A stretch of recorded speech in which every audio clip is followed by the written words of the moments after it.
Angry Duck Graphics has the biggest, baddest merch shop around. Check it out at shopangryduck.com and buy a Remedy shirt while you are there.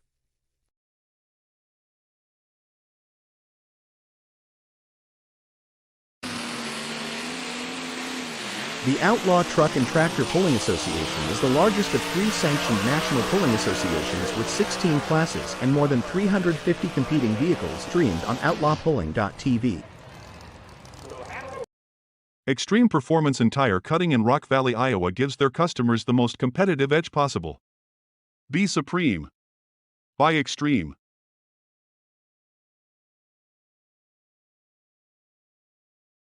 The official fan app for truck and tractor pulling. Sign up, pick winners, win cash. It's that easy. fullpull.us.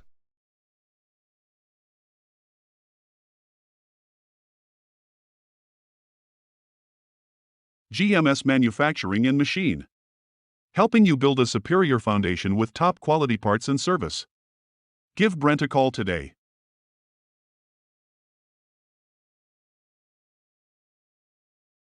Coal Train Energy is American-made energy and Midwest based in Syracuse, Missouri. Free shipping is available at coaltrainenergy.com.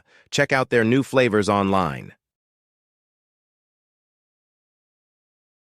Heavy diesel rebuilds and machine work is High Plains Performance's specialty. Their team of qualified and experienced professionals are at the top of their industry. Contact Doug for a quote today.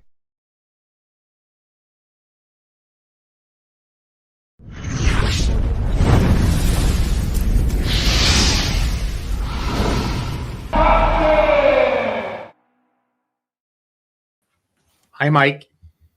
Hey, what's going on, everybody? Can you hear me? I can hear you. Can you hear me? Can you hear Kenzie say hi? Hi. Hey, Kenzie. I haven't sure seen you. you I did a whole weekend of shows where we weren't hanging out. What's going on? All right. Question of the night. What is Yes. the craziest thing that's ever delayed a flight you've been on? I just need to know this. Me? Because no, just our audience tonight. I want to know in the okay. comments. I want to know, and you too, Mike, if you want to know this. So last night, I flew out of Nashville, Tennessee, after coming home from Chapel Hill, working with Full Pull, and Chapel Hill or Nashville to Chicago, no problem. Get to O'Hare, get on our plane at 9:30 last night. 29-minute flight, right?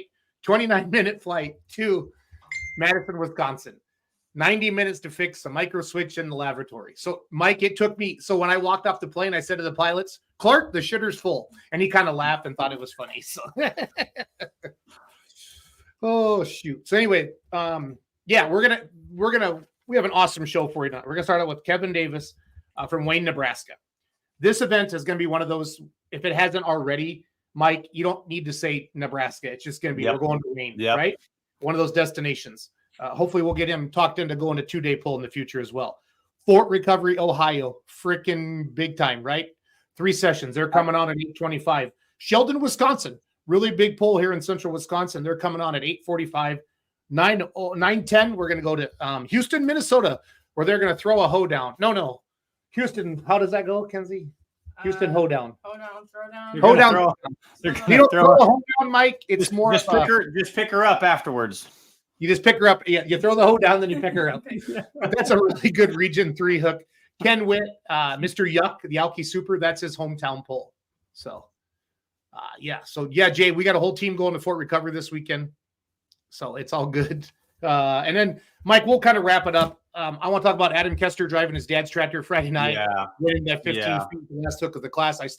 That's going to give me goosebumps the rest of my life. I'm going to be announcing in Mendon, Illinois this coming Sunday and Monday. I got ITPA and a whole bunch of stuff. I think there's some PPL. Do you remember how to do that? You haven't been on the microphone in almost a year. I think I do. I did announce Full Pull Live. Greg Randall was my guest host Friday night. And Saturday night, it was Dan Schreier, Greg Randall, Travis Schlabaugh, Brandon Taylor, and Lindsey Campbell came in to do the unlimited class. We had a lot of fun on Full Pull Live, Mike. We put my cell phone number up on the screen. We let people text us questions to ask Travis. And it was kind of like whoever was running the big screen in Rock Valley started putting some information out there. For all of you who watched late into the show, we got a little. Put Ron Stone's cell phone number up there. Good. We had somebody bet $10 Friday night and win $650 on the Pro Stock class. That's really cool. We do have gambling this week. We're going to gamble on Pierce, Nebraska. Yep. We're going to gamble on Wayne, Nebraska. We're going to gamble on Fort Recovery, Ohio. And we're going to gamble on Brandenburg, Kentucky. That's what I've been told so far. The weigh-in Wednesday show for the upcoming full pull Fort Recovery and Brandenburg lineups. We're going to do that Wednesday night. Tuesday night, you have Outlawed Tuesday night. Live with Ron Stone and Green No, Flag. it's just Outlawed Live now. It's official. Like, we don't have to say Outlawed Live with Ron Stone. It's Outlawed Live. You have Ron wants me to start. Feels like a promotion. You're not going to get any money. Okay. Just want to be clear. Was I anyway? So. Yeah. Todd Morris was one of the guys texting me a lot Friday night, and I really, really appreciated that.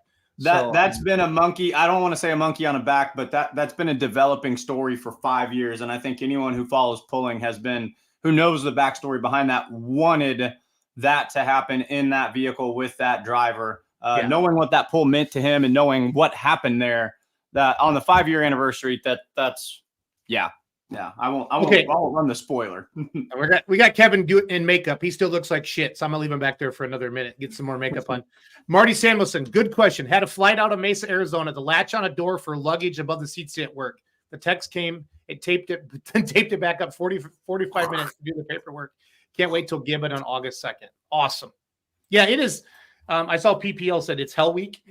If I posted it's Hell Week, somebody would trash me on the internet somewhere. But I wasn't going to say anything, but I did feel like, each their own. But if Beer Buddy Heaven Week. This is Heaven Week. All the haters get on there. Oh, yeah. This is the biggest week in pulling. I mean, when you look at, you got the Goshen sweep for PPL, you've got Brandenburg and how about the biggest month? It's the biggest month. It's freaking. But if you dial it to one single week, this week right here is, I cannot wait. Cannot wait. Yes, I did, Stu. I got all your stickers and you guys were texting me during a live stream when I'm trying to work, and I'm like, and it's hard for you guys know, Mike. I have ADD. It's hard for me to focus as it is. So it's all about. So. Kenzie, cue up the Wayne promo. Play that, and then we'll bring Kevin's done with makeup, it appears, and he looks, it is what it is. I mean, we're gonna do the best we can. We have done all that we can do. We have all the gals back there. I just saw all 12 of them scatter apart, and they threw up their hands in frustration. So he just cleaned his glasses, so he's got his tank top on. He means business. Kevin Davis got married in a tank top. I swear to God, I was wondering if he owned a shirt with sleeves. He's been in that Southwest lifestyle for too long. So yep. He is, but he's back in Nebraska. Are you ready? I'm ready. Hit it. Feel the power as 12 classes compete on 2 tracks at the Wayne County Fairgrounds. Join us for the Wayne, Nebraska Truck and Tractor Pull on July 26 at 6:30 p.m. Can't make it? Catch the action live at outlawpulling.tv. Tune in and feel the excitement. Kevin Davis, that was probably the best introduction we've ever could give a promoter. Yeah. I'm just gonna say. So it sucks when you're my friend because I lose all professionalism. It's just fun, and I screw around and I say you're ugly and you need more makeup, but I do too, so don't feel bad about that. Hey, sometimes you got to do that. Yeah, I agree. I agree. That's why. Yeah, Kenzie. I called Kenzie Saturday night after your live stream. I was in Chapel Hill. You were in Warrensburg. Yeah. I said, "How's it going?" I called you Sunday morning. How you doing? I'm putting my face on. That's what she said. I was like, well, I had to put faces on. So. Well, Kevin Davis, welcome to Thank you. Let's Go Pulling. It's great to have you. Great to have you on here. Yeah. Great to have you on here. Wayne, Nebraska is one of those pulls, Jason, like we were talking about. Kevin, this is one I'll just come right out and say right now. This is one that I've had personally marked on my calendar for the better part of a year, and kind of just a destination pull. We're under a week away. We're about 5 days away, and this is going to be a big one. Tell us what you've got lined up for us on Friday. Well, we're just hoping for all the numbers. We got 12 classes. And we got supposed to be all the big hitters coming. I mean, so that's kind of what we shoot for, and I've been trying to grow this thing as we've went with the Outlaws. And like Jason said, our next step is possibly to go to a 2-day hook. I mean, that's kind of where we're at. It's a huge step when you go to a 2-day hook, but I think we can pull it off. We got a good board, and I think the people here back us really good. So, I mean, that's the things that you got to try, and that's how you promote it.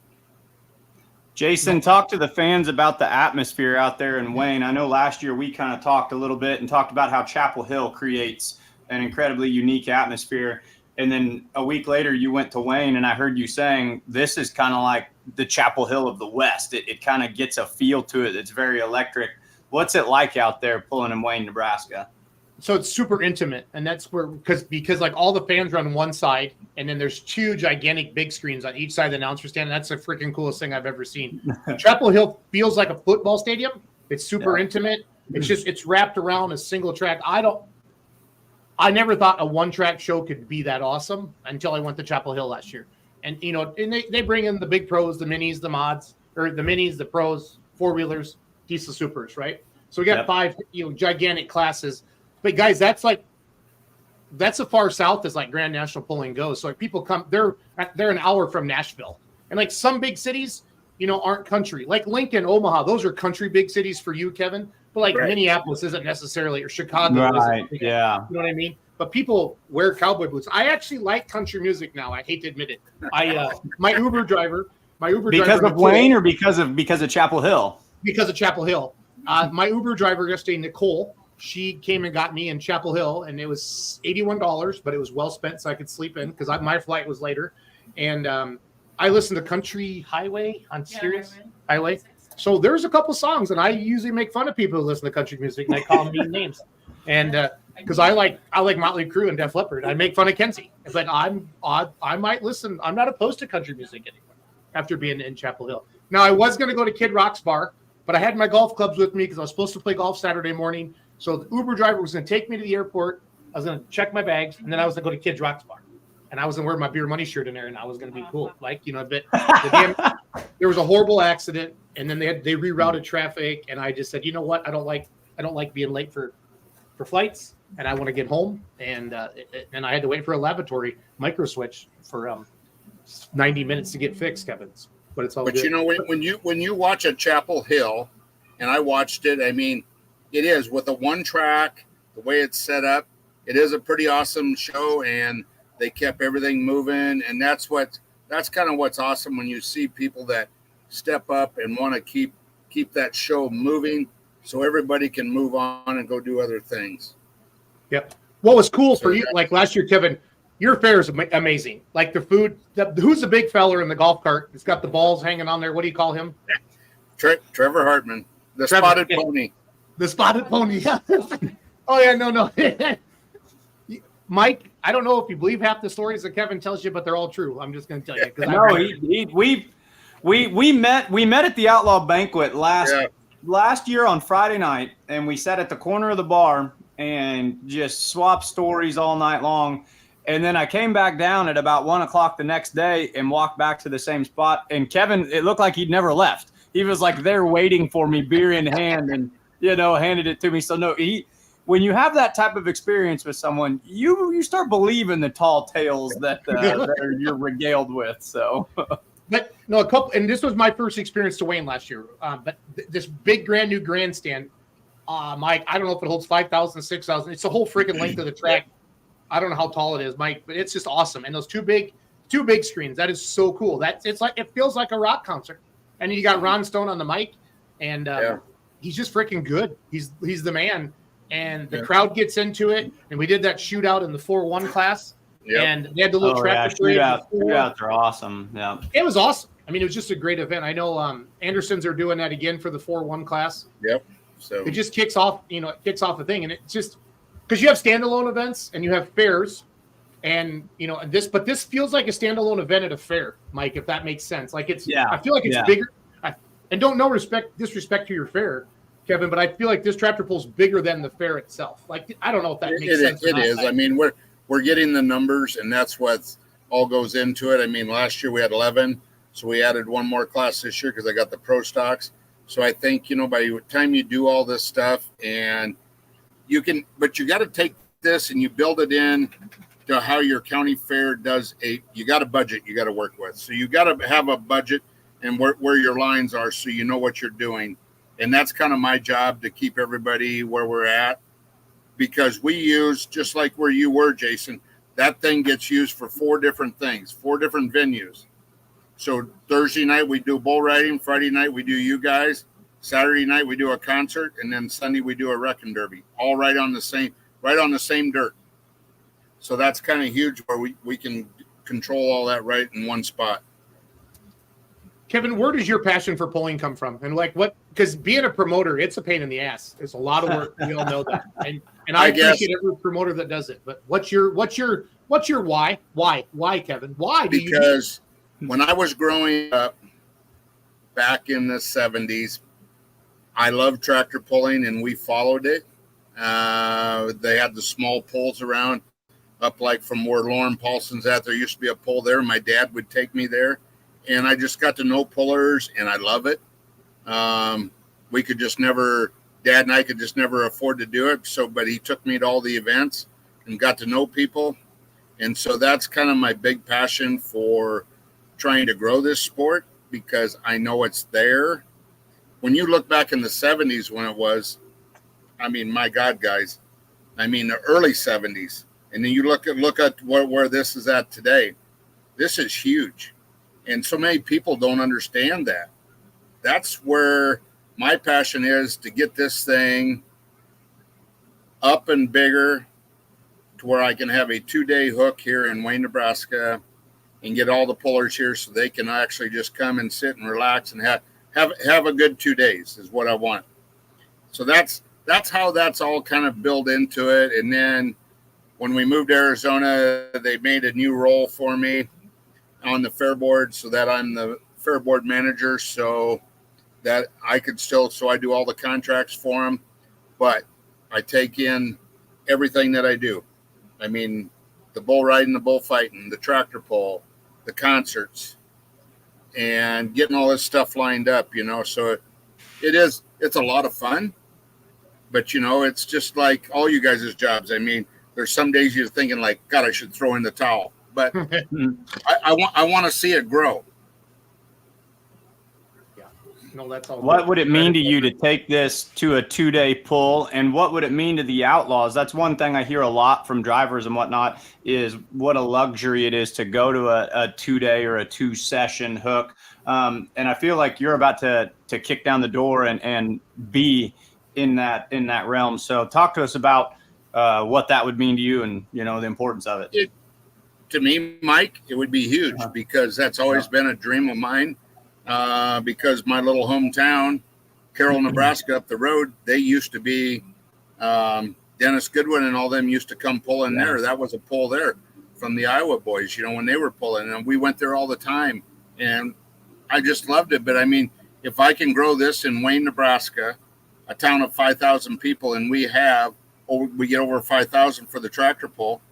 And if I go to a 2-day hook, who knows where we'll be at. I mean, I just think that we got room for campers here. We got 128 campers in right now as of tonight. So, I mean, people come on and they stay here all week long. So to me, growing this for the community is what I'm after, because my dad was on this fair board, and I've been on it now for going on 18 years. So that is my passion, to grow this. I want to be the best county fair in Northeast Nebraska. That's my goal. Sure. Well, I know this is a pull that gets talked about a lot, and a lot of hype is surrounding it. And you've put a lot of work in it. From what I've heard, pretty drastic changes over the past 1 to 2 years to start taking steps towards that goal. Was it all new grandstands, and how big are the seats, and how good of a job did you guys do filling them last year? Because I heard that was a lofty goal, but last year was pleased. Full. It holds, actually, it says 45 to 5,000, and we had 2 other bleachers on the north end of the grandstand, and they were all full, because where does everybody want to sit? All the real tractor pull fans all want to sit at 300, between 250 and 340. Yeah. So we're just put in 2 portable bleachers today. That'll be from the end of 300 to 340 foot.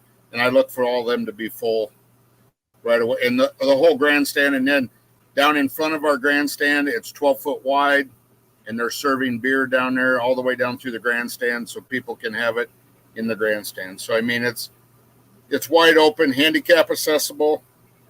I mean, it was an awesome thing when I was able to work this out and get some of our COVID money to build it. I mean, that's what took us to the next level. Yeah, so Kinsey, if you and I looked at a bleachers that had 6,000 people sitting in it, that's an easy 10,000 as far as how we count, right? As far as we're concerned, that's a 10,000 person show. So, at least, yeah, at least because Montgomery or Warrensburg was absolutely packed. So there's at least 15,000 there. I straight up told. So Jason, I'm assuming you've probably been to Lee before. I'd never been to Lee, but I straight up told the crowd that there was 4,000 of them there. I don't know. I did. I talked about how it was great hanging out with all 4,000 of you. So why not inflate the numbers a little bit? So no, I'm in sales. You know, I'll give you a 5.5 interest rate if you buy points. You know what I'm saying? So it's all good. But I said this is the thing that people have to look at. Also, where do you go nowadays? And you go to watch 12 classes of big stuff coming in for $20, or you bought a season. If you're from this area and you bought a season pass, season passes, we done April and May. We sold them for $45. Then we went to $55. And then the day of the fair here, starting on Thursday, we'll go to $60. But still, though, $45. Where do you go for 4 days and get into your county fair and get to see what you want to? And that you go everywhere. This is a comment from a man who's in a very good mood right now and is going to be in a very good mood for at least a full week, for quite a while. So, but I was. Big class lineup out there. What else we have? What do we have going on out there in Wayne this Friday? So just like what Gage posted there, you know, so it's your $20, and we have a free barbecue. We feed all the pullers right up on the north end of the track under tents. They're all fed up there. So I mean, you know,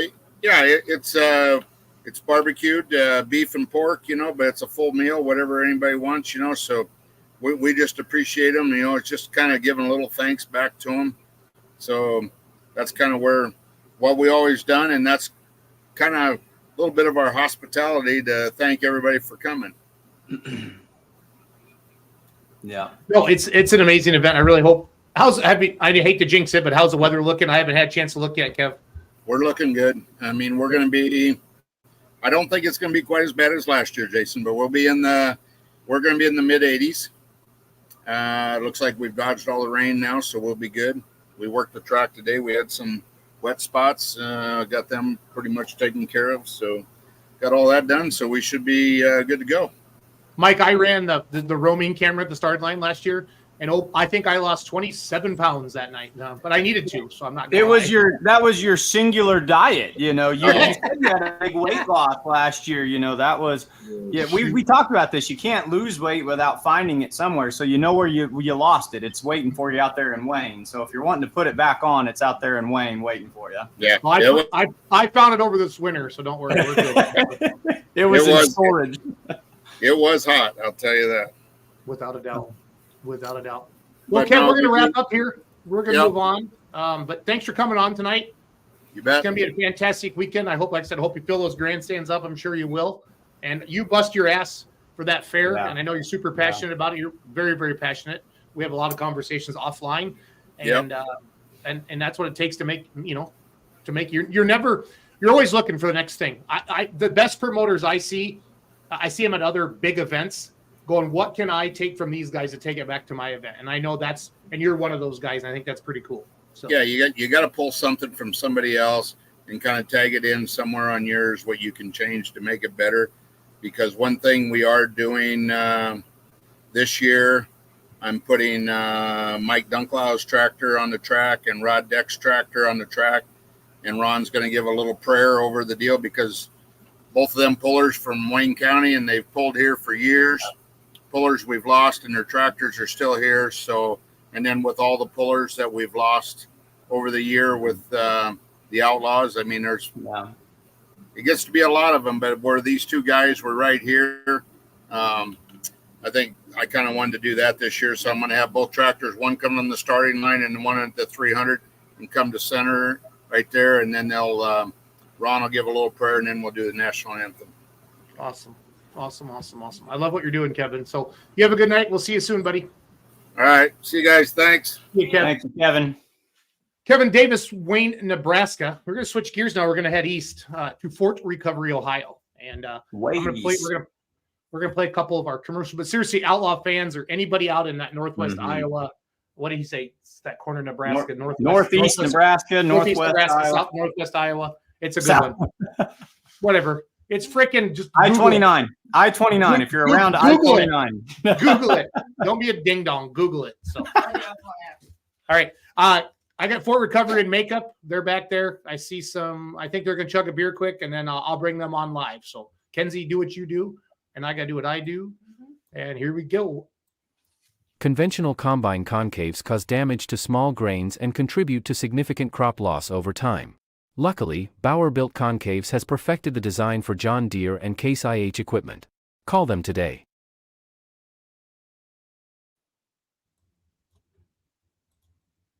I screwed up, Mike. The world's #1 racing and performance marketplace.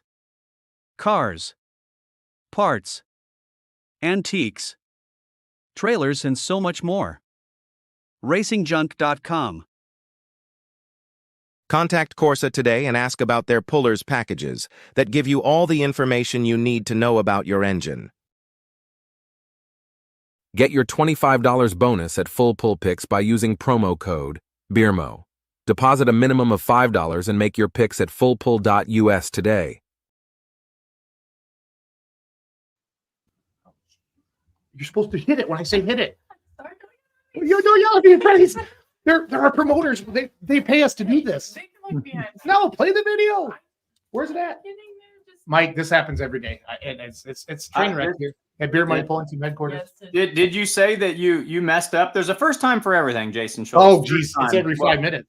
Join us for the 2024 Fort Recovery NTPA Grand Nationals, presented by Angry Farmer Products. 3 action-packed sessions over 2 days, July 26th and 27th at Fort Recovery Ambassador Park. Weekend passes only $60. For tickets and camping information, visit fortpool.com. We did it. Welcome, Fort Recovery. Who do we got? Are you guys, they're still muted. Can you guys unmute yours? Oh, you said you're going to use your computer audio, right? Your phone audio? I can't hear him. Shit. Let's see here. I can try to unmute him. No. I swear it's a good tractor pull and they got good sound, but we're going to just work through this podcast thing here. No, Matt had messaged me in the chat saying that they were having some issues with their speaker. Oh, there we are. Oh, I feel good about it. Computer audio working? Yeah, we got him. So you got us, guys? Can you hear us? Yeah, we got you. Ooh, there's that echo Yeah, somehow. because Okay. Feedback. So turn off the sound. Yeah. Nope. No, the wrong Now they're sound. muted. Wrong sound. Turn off the other one. I swear it's a great tractor pull. Yeah. For Recovery, Ohio. Really No, looking it's- forward to it. I have some stories I can tell from the north side hill at Fort Recovery. It's a trip going out to this pull. Say something, guys. How's it going? Nope. Okay, do you have like your phone on and the stream somewhere by any chance? Because you got like 2 devices and they're talking to each other. So My phone is my speakers. perfect. Yeah, that'll work. Can you That hear us work? now? Yeah. Now Okay. we're rocking and rolling. All right. So who do we got? Who do we got with us tonight? Talk to us. I am Matt Forkamp. I'm Dale Brunswick. I'm promoter. Both of us promoters. Oh, is he 2 of them on? I think so. No, that's Ken and Dale. No, we're okay. It's just echoing on their Okay. names. We're okay. Yep. We're okay. We're okay. We're just trying. The echo's not as bad, is it, Mike? Ish. Hey, Matt, are you just using just your phone right now, or what do you got going on, bud? It is. I have the phone and And that's Dale. I'm gonna kick Dale off. But he's not turned on. He should be okay. Only Yeah. get Dale can hear it, I bet. Yeah. I'm gonna kick Yeah. Dale. Is that you? Is that the other one, Dale? Yeah, that is. All right. I'm kicking Dale. Mhm. Now, Matt, unmute yourself and talk. You got us now? Yes. Praise Jesus. There. Praise Jesus. Jason Dale, can you hear being me? the technology genius. No, I just understand because the devices talk to each other. So let's start over. Matt, introduce yourself. Dale, introduce yourself, and let's start talking about Fort Recovery. No. Oh no. What's wrong? Why can't we hear him? We should be able to hear him. Yeah. But it just did 3 seconds ago. Dale, can you log back on with your phone? And then let's kick Matt off. The sound is terrible. Yeah, we're working on it, Todd. Let's Mike, start telling some good Fort Recovery stories. Yeah, so Fort Recovery, Ohio, and while we're talking about Hell Week, we'll call it Heaven Week, because if you're a pulling fan, this is Heaven Week, no doubt about it. The Outlaws, first of all, we've got 8 shows this week, just to put it in perspective. PPL's got a big week, NTPA has a big week. So here's what I did a couple of years ago. We started in Goshen, Indiana at the Elkhart County Fair. You can do a sweep. You can do Elkhart on Thursday night, Fort Recovery on Friday, and then down to Brandenburg on Saturday. I saw the single 2 longest passes I had ever seen at an NTPA event, both on Friday night at Fort Recovery, both by the same driver. We'll get into that more in a little bit, but Fort Recovery. Dale, can you hear us? Yep, we got you. Okay, perfect. Now Thank you, we're guys. good. Now we're good. So, technology is great when it works, guys. I run live streams on the weekends, and that's why I don't. That's why I'm fat and my hair's falling out. That's all I'm going to say. So, it's all good. I understand. Welcome to Let's Grow Polling, guys. Thanks for working with us this year. I've heard about Fort Recovery forever. Excited to get out there this weekend. What makes Fort Recovery special, guys? Fort Recovery's been having this poll for, since 1971 when we bought the property. So it's more than 50 years. Been pulling with NTPA since 73. Yeah. So it's got a lot of history here. We were here to the good times and bad. Went from 1 track to 2 tracks. We hosted the Enderley for, I don't even know how many years, 10, 15 years. It's just a special place for us. Colin Burkholt's Light Pro Stock Pullers checking in. He says, miss going to the fort. Love the hillside seating and huge crowd. Ran against 30 light pros back then. That's a lot of light pros. Yeah. Well, that's light pro country out there in Ohio and Indiana. So and modified. If I had to say one word that I associated with Fort Recovery, it would be anything related to modified, be it unlimited, modified, mini rod.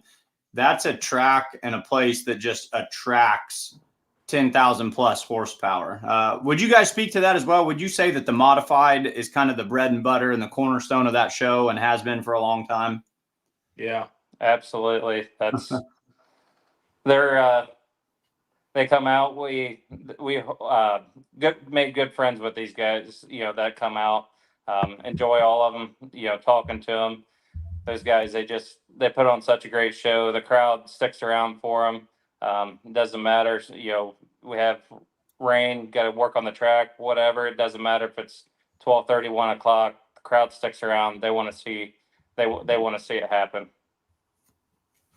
It's a really fun venue. People were talking about the hillside seating. This is one of those places on I believe it's the south side. It's pretty much bleachers, and then the north side there's like a gentle hill with bleachers quite a ways back and a really fun cook shack back there. But you can bring in your own lawn chairs and sit, which is not a way I'd ever experienced pulling until I went to Fort Recovery. But you need to be pretty serious. We got there about 10 o'clock in the morning for a Friday night pull, and most of those lawn chair spots were spoken for.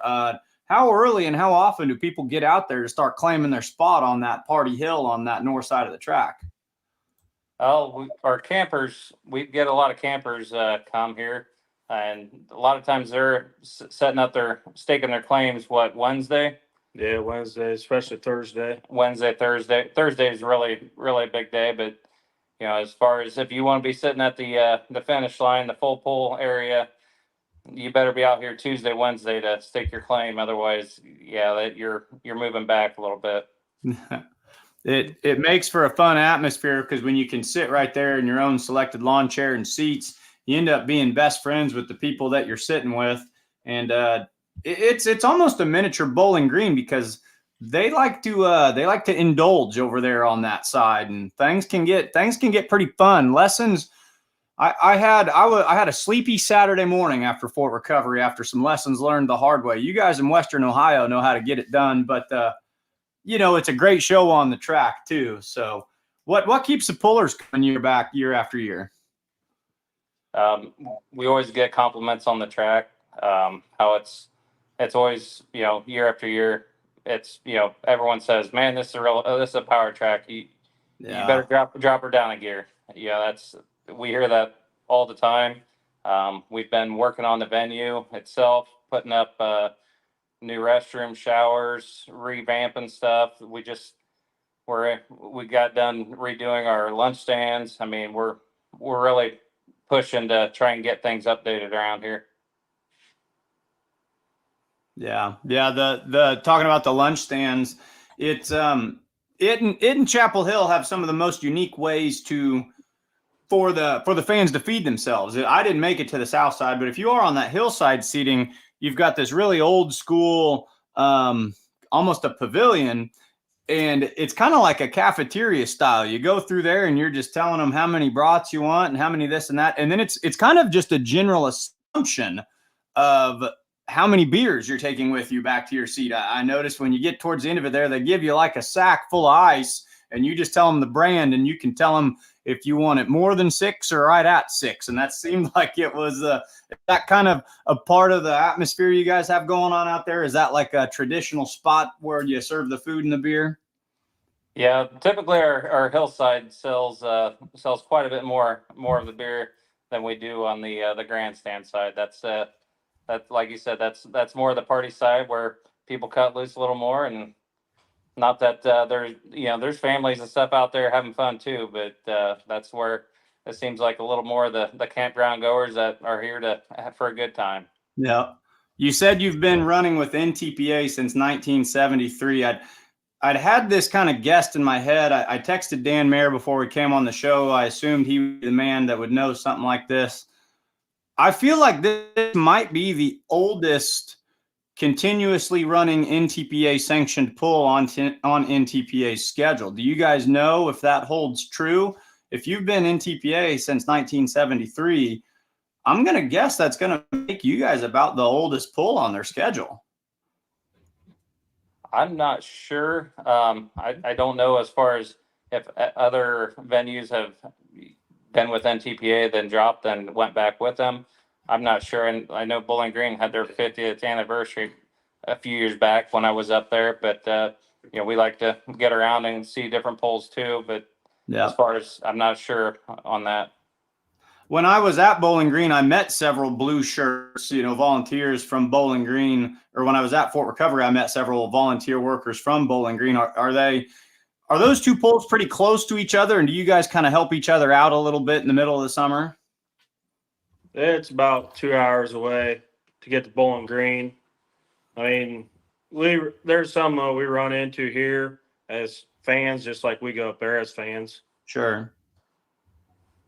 And this year, you guys will be running 3 sessions. You switched to a 3-session format. Was that last year, I think? Yes. Is that what we're working with this year? And how do you guys feel about how that's going? And Dan Mayer just texted me back, and he did just confirm it.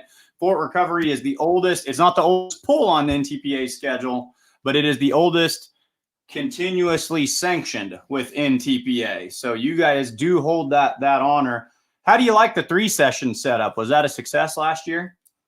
It was really good. Like I said, we're getting a lot of campers down here. I think this year so far we've had 200 campers that are registered to camp, and we still that's a lot of campers.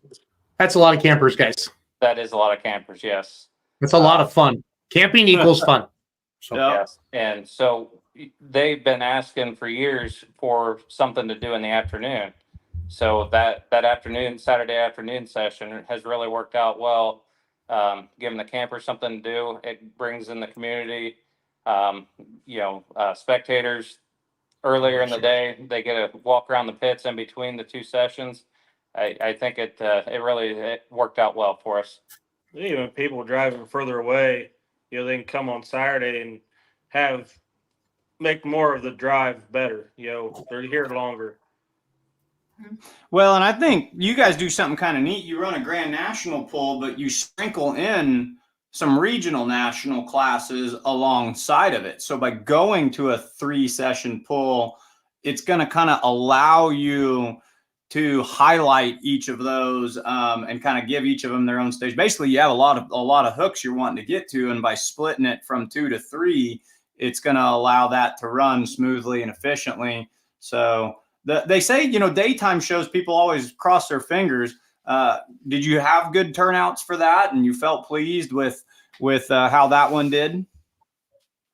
Yeah, our viewership, our spectators, it was pretty good. I mean, it was obviously not as heavy as what Saturday evening was, but for a mostly regional hook event, it was a good crowd. I mean, that's I don't know the numbers off the top of my head. We had 1,200 spectators, I think, somewhere in that realm.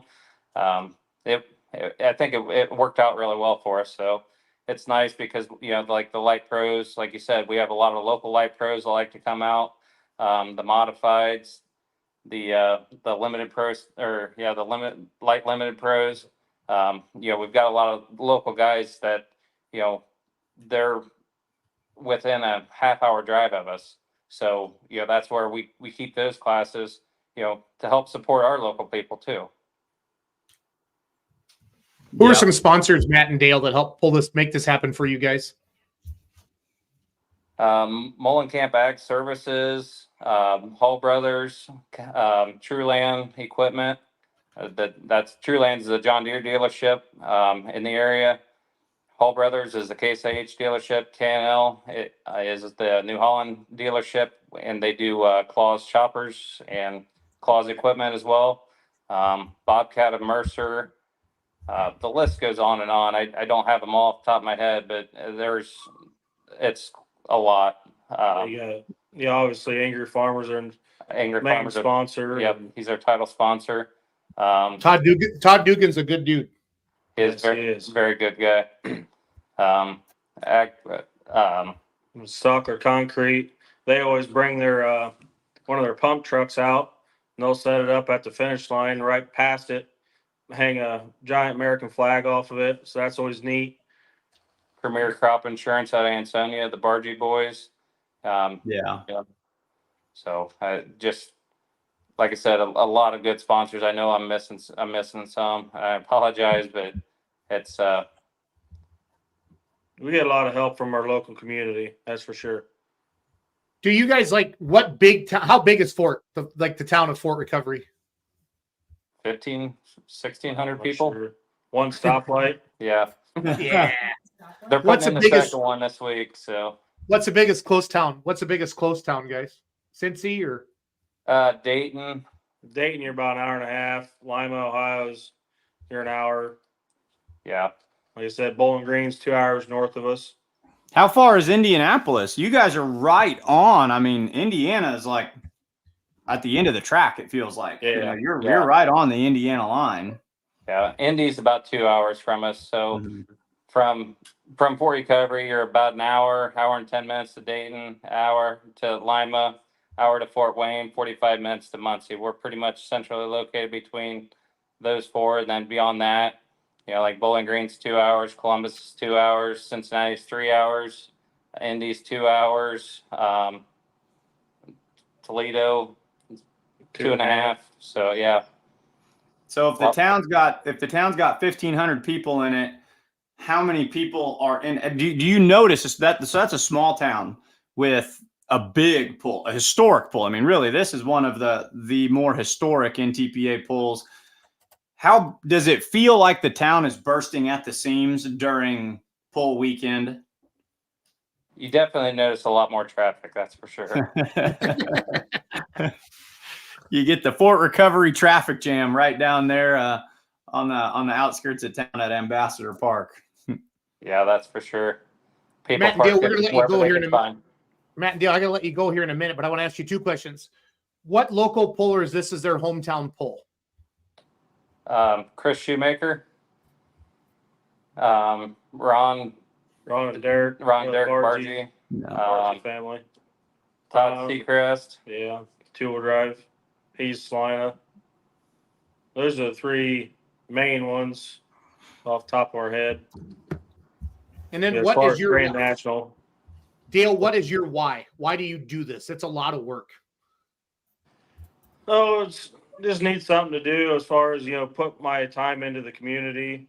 And I always enjoyed watching. I used to come up here and help, and, just kind of started coming to meetings and more involved. And then the previous promoter that took care of like the NTPA side, he was wanting to step down. So I took his spot, and then Matt took on the role of the other guy that does more like the sponsorship side of it.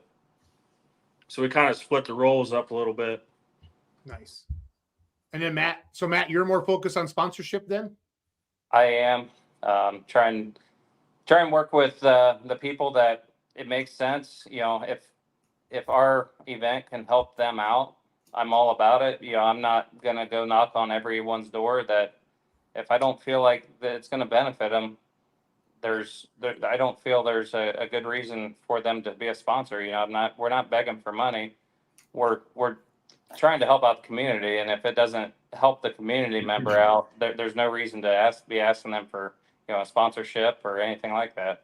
Yeah, you want to be a good fit, right? And we're excited with Full Pull, guys. We're gonna have some real money wagering going on out there, as well as we're gonna be doing the live stream out there. So I think that's gonna put a bigger spotlight on the event as well. So we're really, really looking forward to that. So yeah, that's we're looking forward to having you guys come out. That's gonna be we've had the live stream through the NTPA, but I think Full Pull is going to take it to the next level.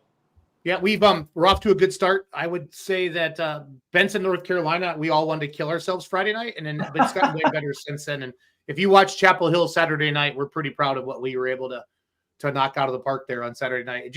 It takes time. We're starting to work as a team and trying to show you stuff that you've never seen before on a live stream. So we're having a lot of fun with that.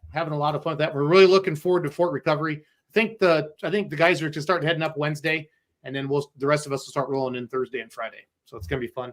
So we'll be up here. Awesome, Matt, Dale. Thank you, and we'll see you in a couple days. Good luck this weekend. Yep. Thank you. Appreciate it. Thank you. Hope to see everybody come out. Thank you. Yep. Fort Recovery, Ohio. Michael, it's a good one. It's a lot of fun. And it's the oldest NTPA, continuously ran NTPA pull on their schedule. Like Bowling Green's older, but Bowling Green had been USHRA or something. Chapel Hill had been USHRA. Fort Recovery, it's the oldest NTPA pull. So awesome. A lot of history there. We're coming back to the great state of Wisconsin. That's where I live here. We're going to go to Sheldon, Wisconsin. Oh, Kenzie lives there too. Sometimes Kenzie can say more silently than you and I can say with a paragraph. Kenzie's my co-pilot. Okay. So, I'm gonna bring in Ryan here in a little bit. We'll play a couple Let's Grow Pulling commercials, and then we'll jump into that. Already? Here we go. I'm gonna try not to screw up this time, Mike. Here we go. The Pullers Championship is presented by a team of people with a commitment to the sport of pulling and a need to give back to the sport they love. The Pullers Championship was not created to be exceptional. It was created to be the exception. Holiganics. I screwed. Come on. Holiganics Midwest. Put life back into your soil by improving your soil health, enhancing your root systems, and delivering increased crop yields. Revolutionize the way you farm today. Casper Ag Solutions, here to help you make sense of precision ag. Contact Ed today. Shop for quality Kawasaki parts, accessories, and gear at KawasakiPartsWarehouse.com.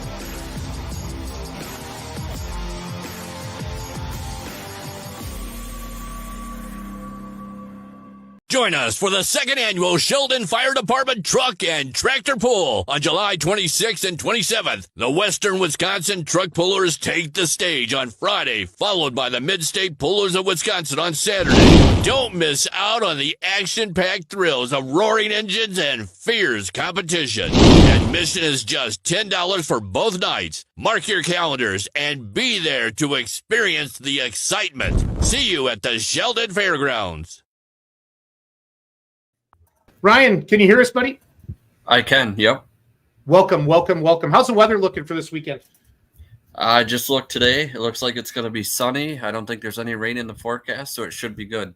I like it. And as a promoter, if there is rain in the forecast on Monday, I'm like, oh, we got 5 days. And then if it's really good, I'm like, oh, yay, life is good. Life is good. No, it's seriously like the busiest month of the year. Starting now. I mean, fair season, Ryan. Let's talk about your event a little bit. What do you got going on? 2 nights. Are you kind of run the same associations, or what do we got going on? So on Friday night, we're bringing in the Western Wisconsin Truck Pullers. Be mostly trucks. We have a lot of guys committed to coming to this event on Friday night. Not only do we have the tractor pull or the truck pull, we also have the craft show that's going to be taking place both nights. That's going to be all the proceeds for that are going to the fire department as well. Something new for the kids on Saturday night. We're bringing in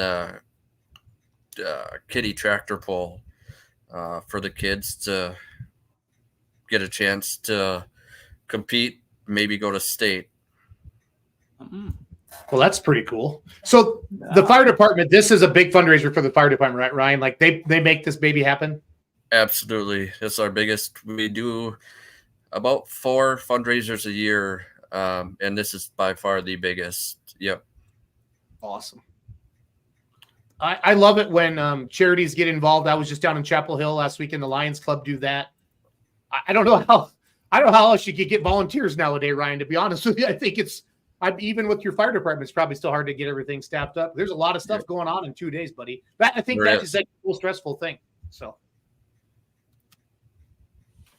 yeah, it definitely takes a lot of work from everyone. So what kind of crowds do you typically get there, and what kind of numbers as far as pullers are concerned? I'm just kind of looking over your classes you have here. Talk to us about how many hooks they might see and how many people might be showing up to have a great time. So last year we had I want to say just under 90 hooks, and that was just a one-night show. Yeah. With the mid-state pullers. So that's a lot of iron then. And we're looking at right here, is the mid-state show, is this the Friday night show or the Saturday night show? Mid-state is going to be there on Saturday night. Okay, so on Saturday night we've got what is that? 8 total classes: altered stock trucks, super stock trucks, king of the street diesel trucks, pro street diesel, 6,000 pound. That king of the street is cool, Ryan. That is kind of, I don't know. I mean, I know some guys who run in that, and it's kind of like, they're not. Are those still street? Are those daily drivers still, Ryan? Are those getting trailered in? Those king of the street trucks? No, they're beefed up. Okay, they're definitely not your street trucks. Yeah, I'm not sure. I couldn't remember if they're driving them in or if they're bringing them in on trailers or hauling them in. I couldn't remember. So. Yeah, most of them come in on trailers.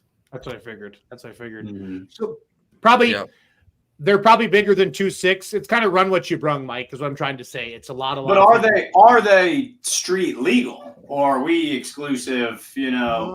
That's kind of what I'm curious about. And because I've seen some like Northwest Missouri tractor pullers had some that, towed that line back and forth. We used to ride around in our buddy's pulling truck on the weekend and just keep our fingers crossed that, we didn't see any lights behind us. So there's some that get in the gray areas there. Yeah, absolutely. So that's kind of what we're looking at then, Yep. No. So we've got 4 truck classes, 4 tractor classes, 6,000 pound hot farm, 6,500 pound light limited supers. That's the internet's favorite class. You say the word light limited super stock and the internet catches on fire. 8,000 pound limited pro stock tractors and 11,000 pound altered farm. Hey, Jason, what are 8,000 pound limited pros? everyone knows 9,500 limited pro. Is this going to be closer to like what we would call like LLPs? Are these like our light limited pros? Okay. Yep. There's a strong with Western and strong Central Wisconsin pullers, Northern Wisconsin. They have strong associations, but everybody pulling, we've joked about this for years. Pullers do a horrible job naming their classes. We took 5 pro, super light, limited, and farm, and then we just put 37 classes and shook up a hat like how they we do that. And then it's like I'll talk to different promoters, like, what's LLP? And then, well, this association exists and this association. Yeah. And you have to be careful announcing between associations, because what I might call an LLP, other people might prefer to be called something different. You can't just slap that verbiage across the way. You gotta make sure you're saying it right. But so this is going to be comparable to like your 466 cubic inch, 3-inch charger, 24 5s on the back. So I would guess. Yep. Absolutely. Perfect. I found I found a cool shot of I found some Google Earth here. This looks like the pulling track, Ryan, to you? Wait for my screen to get up here. Come on, internet. You can do it. It's Kenzie. thinking about it. It's trying. That's up on mine. Is it? Mm-hmm. There it is. Does that look like your place, big guy? Yep, that's a old picture, I would say, but yes, that is the pulling track. In between the bleachers there. Yeah, I typed it into Google Earth. I've been swinging it around. So. Yep. Yeah. I don't remember if we talked about this. Do you have any pictures on the Facebook page, Ryan? Yeah. Yep. There's some pictures on there. Is this a standalone event, or is this, and if we talked about this already and I was not paying attention, I'm sorry, but is this a standalone event, or is this in conjunction with a larger homecoming or fair? Did you just admit you're not paying attention? Did you just admit you're not paying attention, Michael, on our podcast? Strong speaker, poor listener. Ryan, we have way too much fun. Standalone. Okay, so this is, and you know that makes it fun, because then you can market it as that, and people know like we're going to the tractor pull, and the money goes back to the fire department. This is going to benefit something that then you guys use to benefit the community. Is that how all this is going down? Correct. Yep. Love it. Yeah, absolutely. No one, those fire departments, those are things that nobody thinks of until you really, really need them. And then in that moment, you're hoping that they're incredibly well funded. So, get out there, folks, and watch some good iron go down the track, because it's going to go back to something that, we had a fire emergency in Lee on Friday night. We almost had to stop the show because the fire truck that was our main fire truck at the show had to leave and go put out a grass fire. So these things happen, they're real. Yep. So $10 to get in both nights. $10 both nights. $10 Friday, $10 Saturday. Yep. $10 for 90 hooks. That's worth every dime every day of the week for sure. Yep. Ryan, I'm assuming this is probably the biggest celebration your town has each year. Oh, by far. Yep. Good. That was kind of our goal, was to put Sheldon back on the map. Other than the railroad tracks going through Sheldon. Make Sheldon, Wisconsin great again? Is that what you're trying to do? Yeah, absolutely. Jason, have you been to Sheldon? How far is Sheldon from the Beer Money headquarters? Is it 3 hours? Probably, Ryan, from Richland Center? Not 2.5? Yeah, 2.5. Ryan, you're a puller, aren't you? No. I thought you had a gas truck. Oh no. No. He's smarter than that. Way to go, Ryan. If you could, he doesn't hate his money. Big mistake. Hate his money, Mike. If Jason Schultz would have accused Mike Idle of being a 4-wheel drive truck driver, I would have ran with that. I used that. in well, I won't tell that story, but I used that in college one time, and it was fun was had. I told a little white lie, but if someone accuses you of being a puller, you say, "Heck yeah, I drive." Heck yeah, I drive. Local pullers, Brian. I always feel like local pullers really draw in the crowd. What local pullers are close to Sheldon? This is kind of they lay stake that this is their hometown pull. So the Anders on Saturday night, our local pullers, they did a lot as far as helping us with setting up the track, building the track last year. A few other ones I know of. Larry Anderson just posted on our Facebook today that he's going to be there on Friday night for the truck pulling event.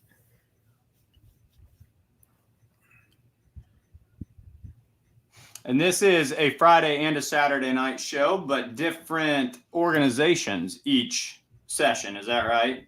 Correct. 2 different sanctioning bodies. Yep. Right. Right. Now, would you say that the show being put on is going to be fairly comparable, or do each of them kind of come with their own style and their own flavor? Will you use the same sled both nights, or are they going to have their own sled provider each night? No, we'll be have the same sled both nights. I'm not sure because this is our first 2-day event with these 2 series. So well, Mike, Western is more truck pulling with their Western Wisconsin truck pullers, and Saturday night's a little more tractor oriented with Mid-State. And I'm guessing they'll have the same sled. I don't know many, like I'm assuming. Do you know what sled you have Friday night, Ryan? Is it Brzezinski or who you have up in that? Track Patrol? Yes, that sounds familiar. Oh, Randy Proctor says Jason thinks he's a puller.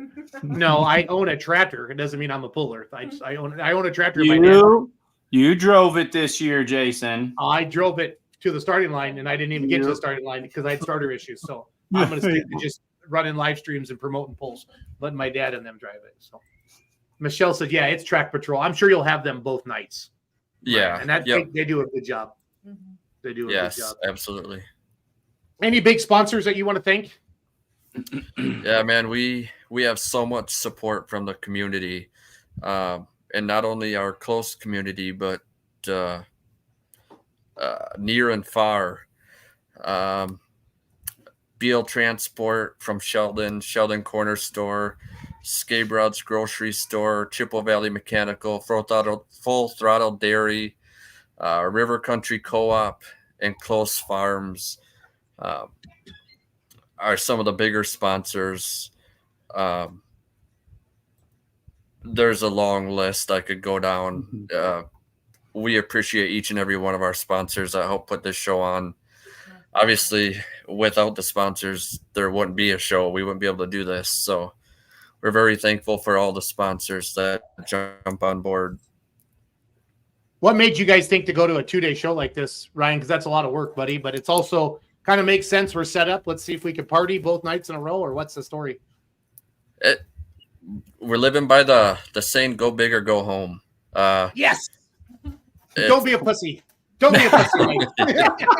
Exactly. No,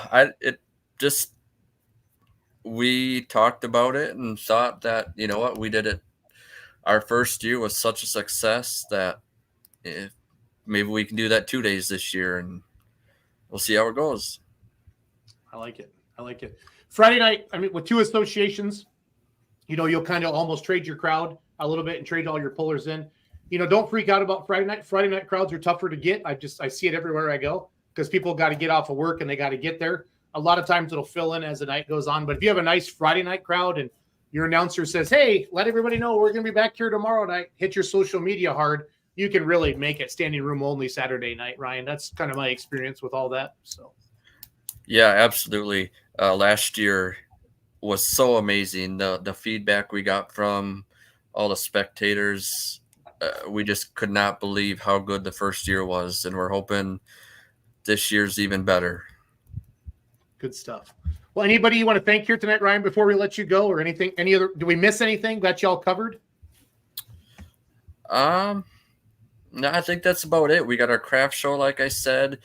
We also involved the Cloudwalkers 4-H Club. They come and sell ice cream, and then all of the proceeds they make go to their 4-H program. So that's a good deal.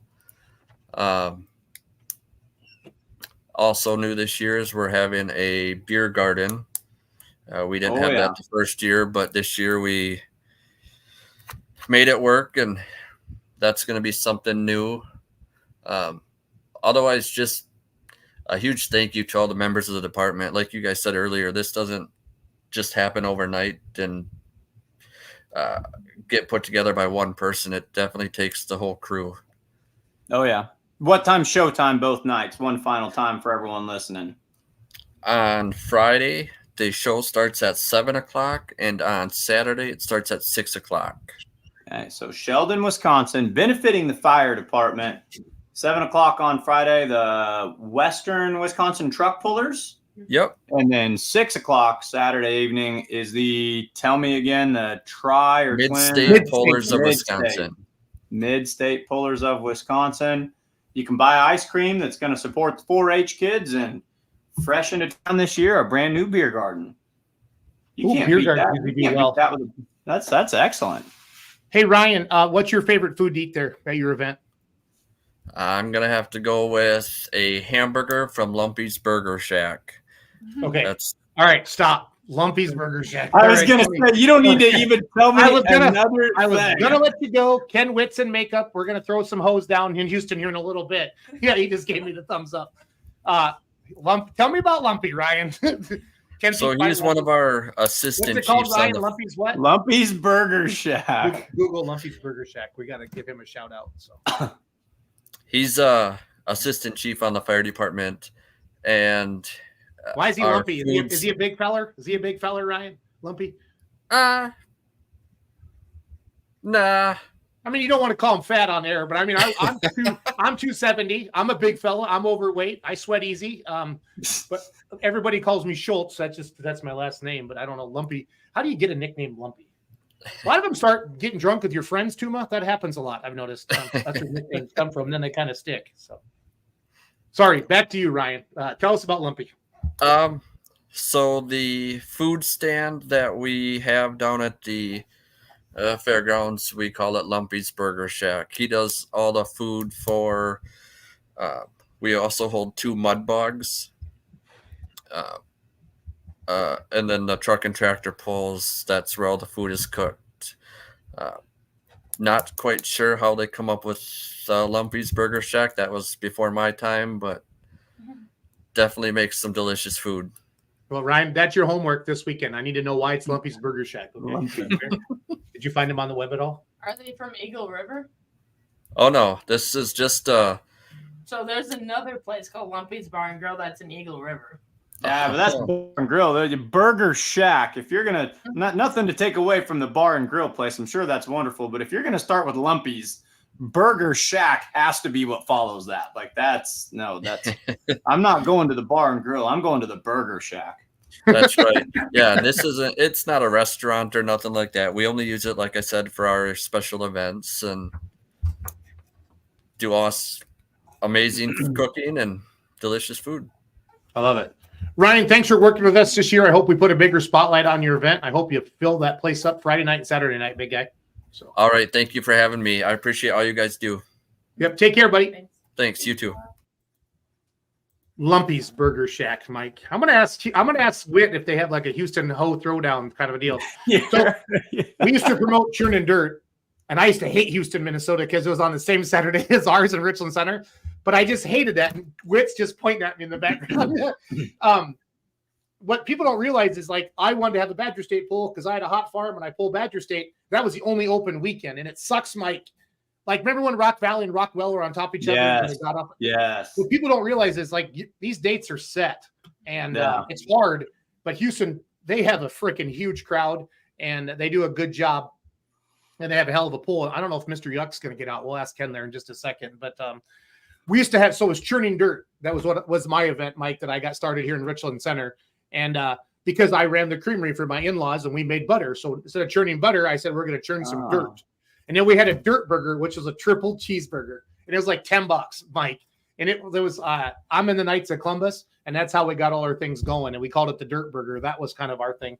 So when he said Lumpy, I was like, yeah, that's awesome. So if fans, if you're watching, we got a bunch of people watching tonight. Let us know, like, give us some fun things like that. And then, so it looks like Ken's out of makeup. And Mike, why do you think he calls his tractor Mr. Yuck? Is it because it's a John Deere idol, or what? What do you think? I can picture the side of it. It's got kind of the iconic face on the side of it. It's an alcohol burner, isn't it? Yep, it's a heavy because those alcohol burners, and you know I like them, Jason, but there's always a gremlin in them, and they're just either going to light or they're just going to, half the time. So that's always what I thought about the name of it.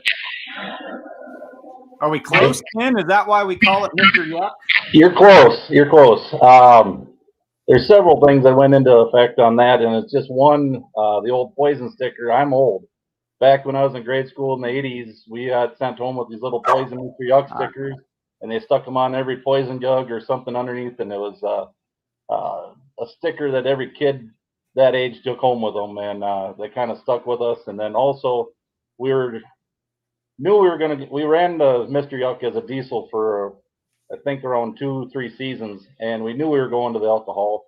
And at that time, the alcohol diesel war was pretty heavy, and the alcohol tractors had a negative stigmatism to them. So we thought that Mr. Yuck, it's going to be poison to them diesel tractors. So that's kind of where she's coming from. I like it a lot. Ken, welcome to Let's Grow Pulling Houston Hoedown this Saturday. I said earlier, I didn't even mean to do it, but I said they're going to throw a hoedown, and then Mike said, well, we got to pick her up. So that's, I don't know. That could be a good pick her up. Yep. Yeah, after 10, Ken, that's kind of when we go a little crazy. And I haven't had my Tito's and soda yet. I'm going to have that at 10. So I guess we'll just see if we're still tempting. Have you, in all seriousness, have you had Mr. Yuck out this year yet? I have not. I saw you up in Taylor on that John Deere 4430, I think. 4030. 4030. And that was one of your buddies? The 4030 is actually the first tractor I ever pulled. So that's the one that I've had. It was my dad bought it new, and first tractor I ever pulled back when I started. And a buddy of mine up there, we had that 4450 or 4255 that's got the old Bach Nasty John sheet metal on it. That's a little tractor we threw together for Buddy Dustin there, and it's been going real well. So okay, good. Mr. Yuck has kind of been sitting idle. I've got 3 boys that are 10, with the grandchild, 10, 11, 12, and 13, and 3 different baseball teams. So June and July, we're a baseball family now. It's the kids' time. The tractor pulling's kind of taking a break right now. I've got a bad itch. I ain't going to lie. Running down to Tolman, helping out a friend of mine down there, it's got the bug going, something bad. We're doing our best to try and get it ready for Saturday night. We're waiting on a clutch cam. That's all the tractor needs. So if we get that here in time and we get her put on, you'll see it Saturday night. No, it's just fun to pull at your hometown event, Ken, because everybody knows you have a big tractor and they see you leaving town in the semi and they're like, hey, what's inside there? And then once a year you get to kind of break it out. So yeah, yep. No, the last couple of years we've had it out. It's only been 2-3 hooks a season. It's unfortunate. But family comes first right now. And we've had a few changes in the whole dynamic at home on the farm and everything too. I lost my dad last year, and it's primarily him and I that run the operation, and so it's a growing curve. So we're just working through that, and we're going to get we'll be back out someday. I know the boys they ask when we're going pulling, but I don't want to take away their time. No, and you'll never get the baseball time back and all that stuff. So yeah, pulling will still be there for you. How did the Houston Hoedown start? It's kind of like a city festival for you guys, or what do you got going on there, Ken? Yep, it's our town festival. Started in '73 as a couple street dances. I think there was some gymkhana, horsing events, dances, that type of thing. When it started out, there was a group of guys around that decided that maybe they'd have a tractor pull about the same time, and there's another group that started with a horse pull.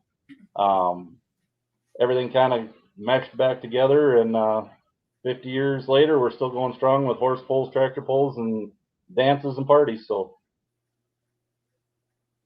that's kind of our long story short. No, I like it. Well, that's where the hoedown comes from. So yeah, yep.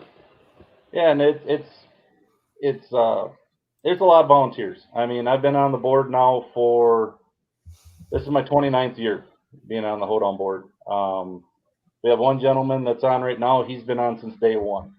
He will be retiring after this event, but he's 50 years he's putting into it. So, we had back, you get in the 80s and the 90s there, before the whole internet and where anybody could be across the world in a couple clicks, sound festivals were the thing everybody looked forward to. And, we had multiple times, we were, for a town of 900 people, we ranked up in the top 5 attended events in the state of Minnesota following the state fair, Renaissance Festival, and that type of thing. So that was kind of a big feather in our hat. Now times have kind of changed a little bit, and everybody knows how easy it is to find something to do now. But this town will just explode with people over this weekend. So no, you get gigantic crowds. It's one of those events. I wish it wasn't probably one of the busiest weeks of the year, Ken, but like we talked about, it just happens. You got to grab your date when you can. I know you got United Pullers in Minnesota, and then do you have state or do you have region classes there this weekend? We're running region classes and state classes. So the heavy super, light super, diesel pickups, and the super stock 4x4 are all regional classes. Okay. And you say that, and we're stacked right on top of Menominee. Menominee is the exact same night. Yep. There isn't one NTPA open class for Saturday if you wanted to book it somewhere. We're between Menominee and ourselves, we've got every class used up. It's crazy. So yeah, I've many times, and when you had the churn and dirt, I want to go down there and pull, but how can I leave home? No, you can't. Yeah, because I would grab Tri-State on Friday night, and then sometimes they'd come up there on Saturday night. Yep, and then, back in the day we did. Yep. We got rained out 5 till 17, 18, 19, 20, and then COVID happened, and all my guys are just like, Jason, this is too much work, and we get rained out every year, and they said they're done. So there we go. So I'm flipping through some photos right now while we chat. Clayton from Foggy Bottom Images goes up and takes awesome photos. You can, if you want to talk about any of these, you sure can. Otherwise, I'll just kind of keep flipping through them. So. Well, I think it just shows the community involvement that we have with this event. Right from down Scouts, that's my nephew driving my dad's tractor. That tractor's been to every single hoedown since day one. That's cool. Pulling and prepping the track. So third generation on it. So, it's kind of that one gets a little tight. No, I get it. If you know what I mean. It tugs on the emotional string a little bit. Yeah. So. Yeah. Yep. Because my dad was one of the original men that got together, and we worked there to get the tractor pull starting. And I hate to say any names because I might forget some, but a lot of those original founders, it's now it's us, the sons that are going on, and now we're looking for another generation to keep this event going. And there's our royalty there. They make an appearance or come through or ride on the Packer tractor, blade tractor. But yeah, there's a lot of hours that go into this and keep it going. And I just wish we had more space. We're maxed out in our pit area. We keep trying to find a place to squeeze the bleacher, and we make a space, it fills up, and it's a wonderful problem to have. And then we run the like we've been talking about with the NTPA show, and Friday night we start off with a farm class, and we run the heavier farm class tractors with some improved stock and a couple diesel pickup classes and a stock semi class. Okay. And then our Saturday morning we start out with 4,500 pound farm tractors, and we run them all the way through 9,500 pounds prior to the start of the NTPA show on Saturday night. Yes, you guys, there's no rest for the wicked, Ken, is what you're saying. Yeah, we're right back with the parade, grand parade on Sunday at noon. As soon as that's done, the horse pull takes over, and they've got quite a lineup. The gentleman that's been working on the horse pull, they're doing quite a deal for this 50th anniversary for that, and got some teams coming from long distances. And I don't get around to horse pulls too much, but from what I hear, it's a pretty good event, and sounds like it's going to be one to watch. Yeah, I've been to one once. I think it was the Iowa State Fair or something like that. Ken, I don't remember exactly, but it's pretty neat. It's pretty neat. It's very different. And honestly, it's kind of how it all started for us crazy truck and tractor pullers to where we are today. Yeah, exactly. And I think Clay had he got some pictures the one year. He hung around to Sunday and took some on of the horse pull and things like Let me that. see if I can find them. Man, how many people can you hold in that place? There's a lot of That's people. what I was just thinking. Your crowd looks awesome. There, it's not, I shared it on my Facebook page, but there's a drone photo that was taken last year. That's absolutely. Is it on your gorgeous. personal page, Ken? That's on my personal page. Yep, I shared it on there, and we figure around 5,000 people in there. And that's awesome. I think it's every single one of them, and that's might be conservative. It's standing room only. Saturday night, it's it's wonderful. You pull out on the track, and all you can see is faces and heads as far as you can see. What better feeling, No, that as a promoter, that is the happy place when you look around, Ken, and all these people are here because you and your friends got together and you did something pretty cool. It's a good feeling. All the freaking work and the yelling and the screaming and the arguing, and we're gonna do it this way. And it's just the last everybody's minute got an opinion. surprises when a transformer goes out and the town goes black a half hour before the pull starts. That was a interesting night for us, but we work it through. We make it happen. So when did that happen? I believe that was 2 years ago now. Not last year, but the year before. There's the aerial shot. Yeah, that's a great photo. And there you can see our fest building and the dance floor where the band is playing, and we've got our little food trucks and everything out there. So that's a hoedown, Mike. That's a Minnesota hoedown, not a Missouri hoedown, Mike. Where you're from. That's a Minnesota hoedown. Yeah, I like Minnesota. Minnesota's a wonderful state. We vacationed up there 3 years ago. I would go back to Minnesota in a heartbeat. It's the best place I've lived. You're too busy this weekend. Yeah, that's true. Ken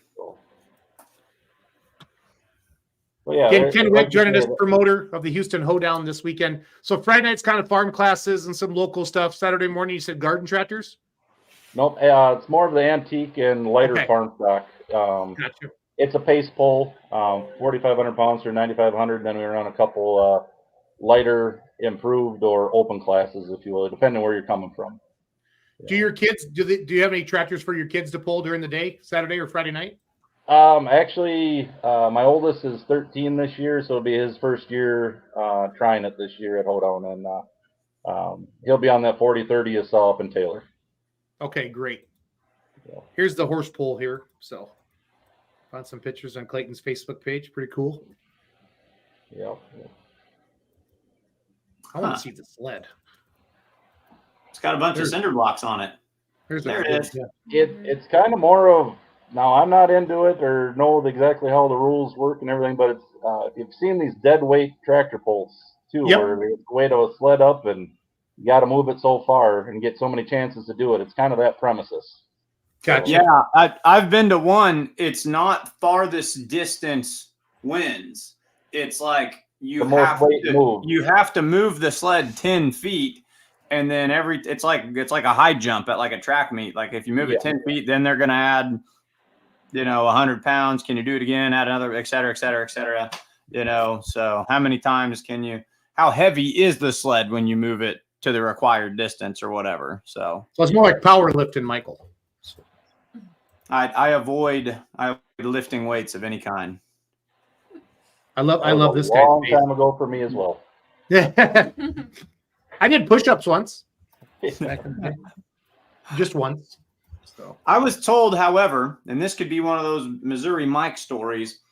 It was at a horse pull. I went to one horse pull, and they said one horse is not 1 horsepower. Like we talk about, no, for real, like light modified, so it's 3,000 horsepower. This guy actually said by the increment of what a horsepower is, that an average horse is actually 17 horsepower.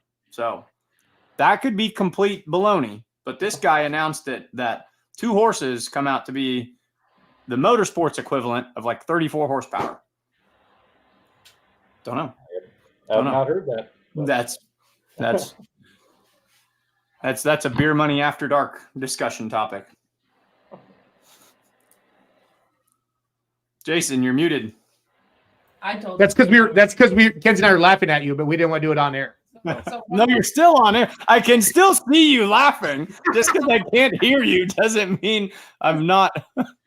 We have an alcohol super stock puller on, and you're talking about friggin' how many horses and stuff like that. I'm just like, oh, You're like my son. He closes his eyes and he thinks he's invisible. Like, I can still see you, man. Like, Nobody's ever asked the size of the horses under the hood of our tractors, though, either. Yeah. A vast difference in sizes of horses. Stu says, hook me up to a sled and put on 30 cases of beer and let's see what happens. That's got some potential, actually. Some humans, like in toboggans, and just stack them up with beer, and then the winner takes all the beer. See, Mike? Dude, see where we're going here? That's an idea, my friend. That's an idea. Oh man, I like that a lot. Fun on the old pulling show. Ken, does your pulling come from your dad? Did your dad pull back in the day? Yep. He pulled an A John Deere, and then that 4020 that you saw. That mostly locally around here, there was a good. I'd say we had 6, 7 towns at one time. They kind of ran the same set of rules, and the guy could you could be chopping hay one day and unhook and go down to the tractor pull with it the next day, and that's what that 4020 did. His A had some mild work done to it, nothing like what by today's standards. He took me to Toma in 1977, and I was about 4 years old, and I knew I was going to be there someday doing that, and that's what it took. I think I got Mike Linehan's autograph that year. He had the Green Power Special back then. I believe they may have won it then or 78. Met him and autograph and Danny Dean, and I thought this is just a group that I want to be associated with, and I got to make the dream happen. We won Region 3 Heavy Super in 18. Made 4 appearances at the Enderley. We won it once. I couldn't ask for much more. And then we got out to Shipshewana that first year and made the first one to plant it in the sand and win that night. I never even thought that was a possibility. So I've had some wonderful highlights. If I don't ever hook again, I've had a wonderful career. And I'm just ready to, watch the next generation. If they decide to go after it, if they have the passion, I'll be there to help. Buddy with that 4255, he started driving Yuck now a couple times in the heavy class. That was a picture he had up earlier. Houston, I think he's made 3 passes with it. I get a little older. It might be time for somebody with a little quicker reaction time to be driving it, but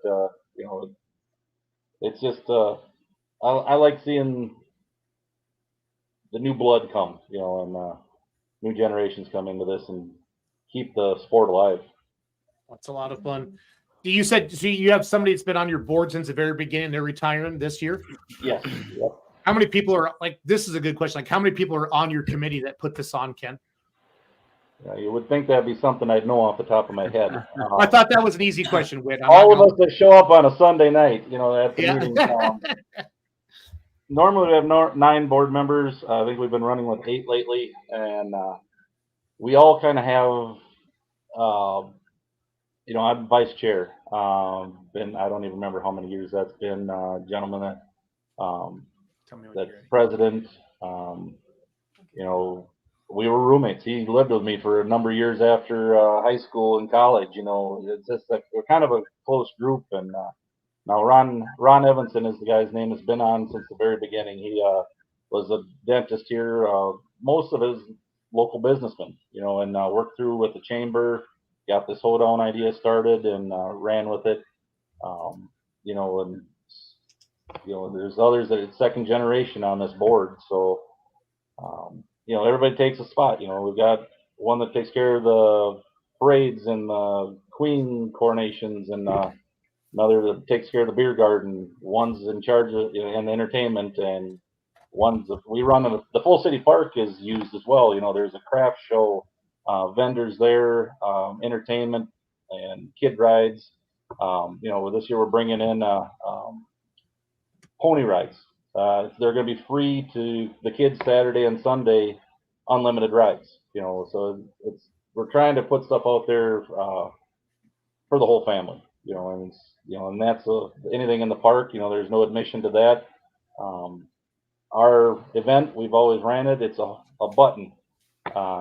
If you buy a day of event, it's a $20 button. That's good for everything through the entire weekend that happens in the grandstand or on the dance floors.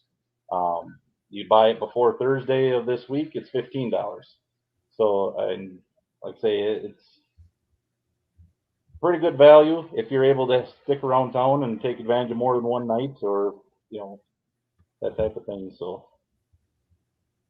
I like it. Well, it's these festivals, these are kind of what sometimes people come back for. They remember that growing up. We're gonna get back for the hoedown. I come home maybe once at Christmas and I come back for the hoedown. I mean, I see a lot of that at these festivals and big events that we do. And it sounds like you got the entire the entire town involved. So that's cool. Yeah, I'd hate to take a guess on how many class reunions are happening at the same time, because just everybody comes back.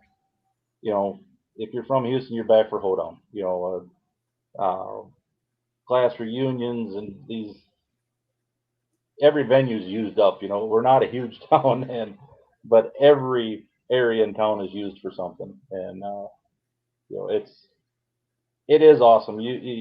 This is about the time where you've been working for about a year to make it happen again, and you're kind of in that ninth inning where you got to dig deep and you question what your sanity and what you're really working for. But when the people start filtering into town and you see the smiles and the people having a good time, it rejuvenates you, and you're ready to go at it again for next year.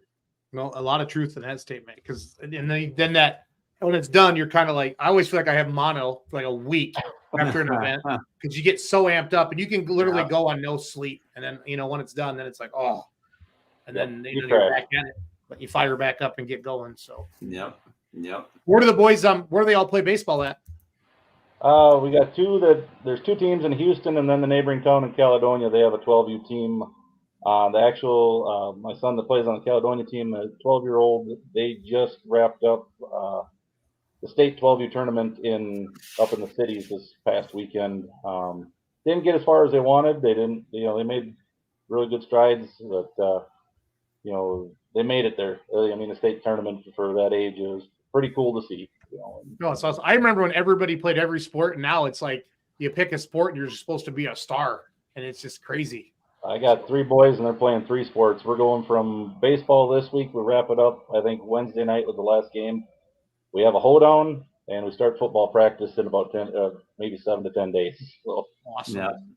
Yeah, park the tractor, honestly, until they're done, because you'll never get that back. My boys are 24 and 22 now, and I never missed anything, but I wasn't always all there either, because I was thinking about going pulling or doing this or whatever. And now that they're gone, I'm like, well, crap. But that's how it goes. That's how it goes. But this disease is hard to get rid of.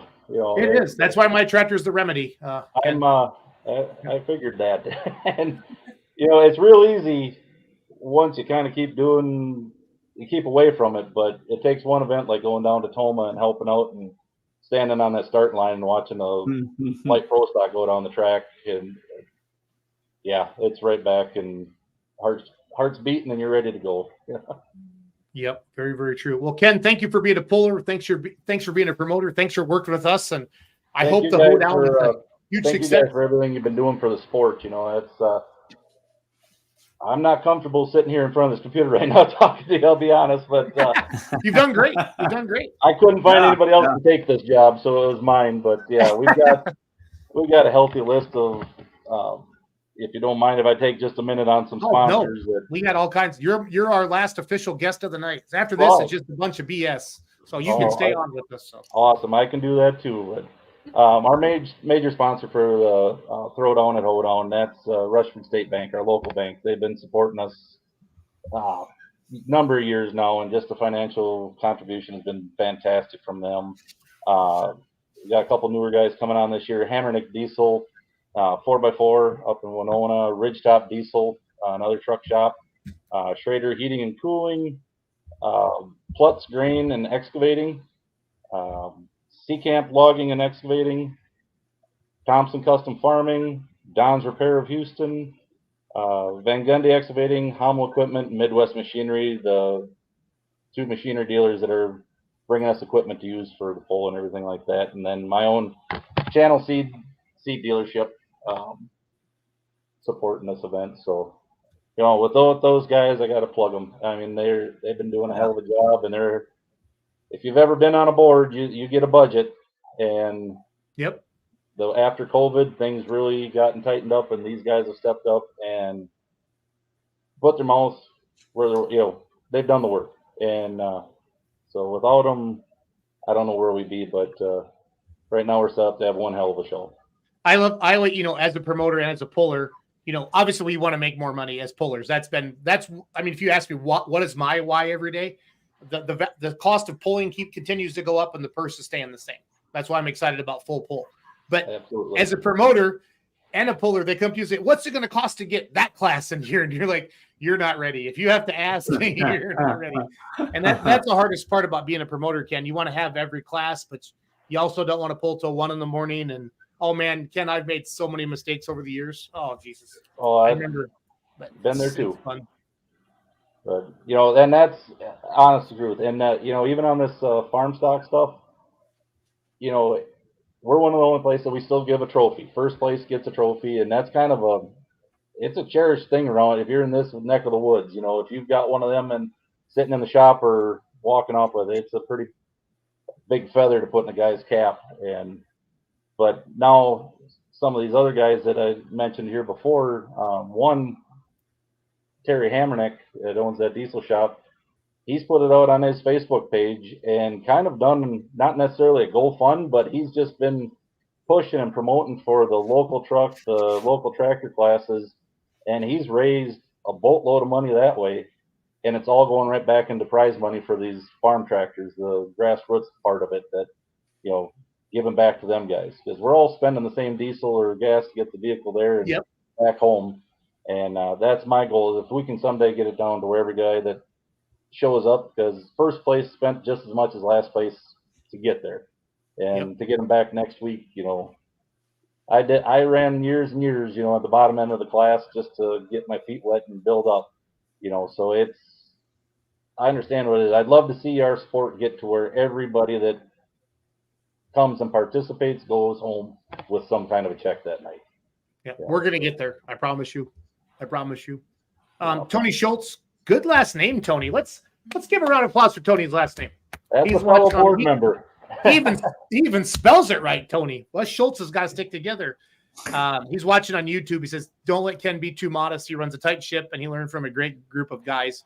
His crew is why we're so successful. Happy hoedown. So Ken, I just have so many marketing ideas with this hoedown thing. I think I want to get involved next year, maybe on one of these Sunday nights. I'm probably going to want to stay at your house, though, if I can sleep on the couch. I like to drink. I like to drink. You just made I love it when you just say this. I enjoyed it. You are not going to have trouble finding a place to stay if you like to drink during this event. No, I just have always promised my wife, if I have one too many, that I just stay there that night. And Greg Elsing with Badger State, there's been many and many of Thursdays where I've stopped by his house on the way home and I slept on the couch again. Yeah. So now to bounce off your the last gentleman that was on that had lumpies. Yeah, lumpies. Yeah, what do you got, Whit? We've got stumpies. Stumpies. Thump. Is it thumpy or stumpy? Stumpy. With a TH. Thumpy. S-T. Oh, stumpy. Stumpy. Like a tree stump. But Stumpy ran a pizza wagon and a restaurant here locally. It was just it's legendary, and unfortunately he passed away last week.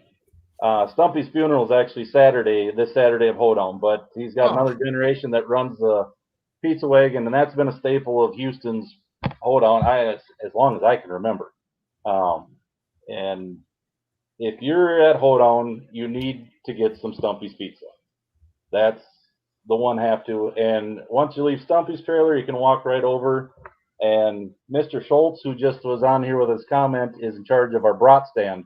And he's putting out the world famous Hoedown brats. So grab a brat, grab a slice of pizza and a cold beverage, and you're set to watch some good pulling. Isn't it funny how food and beverage really, I mean, they drive our lives, but those are certain things there's certain events I go to. Lamar's, Iowa is an outlaw pull. They do pork chop and you eat it with a glove, Ken.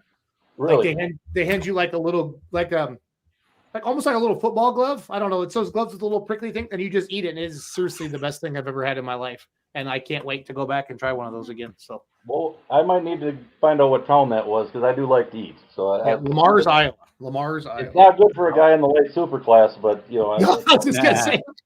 That's why I got a heavy super, so it's all good. We got movable weight. So, yeah. What's shoot? I had a question. Let me think. Oh, pulling white. I want to go back to your pulling career.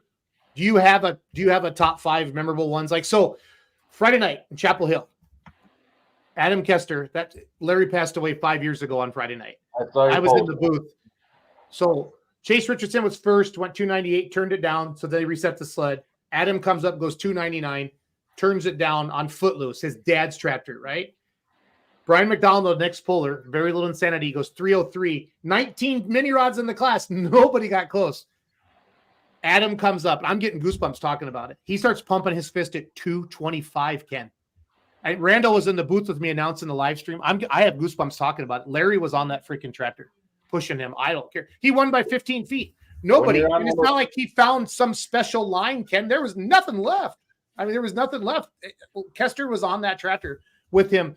And you lost your dad a year ago. I found out my dad has cancer a month ago. It's prostate. It's not the end of the world. Sounds like we're going to be okay, but shit start getting real with all this stuff as we get older. And my dad's my best friend, and my dad's the reason getting older. Yeah, my dad's the reason I spend money I don't have on pulling tractors. So, what are some? Give me some Ken Witt memories. Give me some. I don't care if you cry. Let's talk. Let's get after it. Boy, I don't know which one to even start with. It's been a career. I've been blessed. I have. I can remember the first win I ever got in a, quote unquote modified tractor. We ran dirt flingers up here, and then which turned into the Tri-State organization, and they ran a mod farm class, which comparable today is probably the 466 3x4 type thing.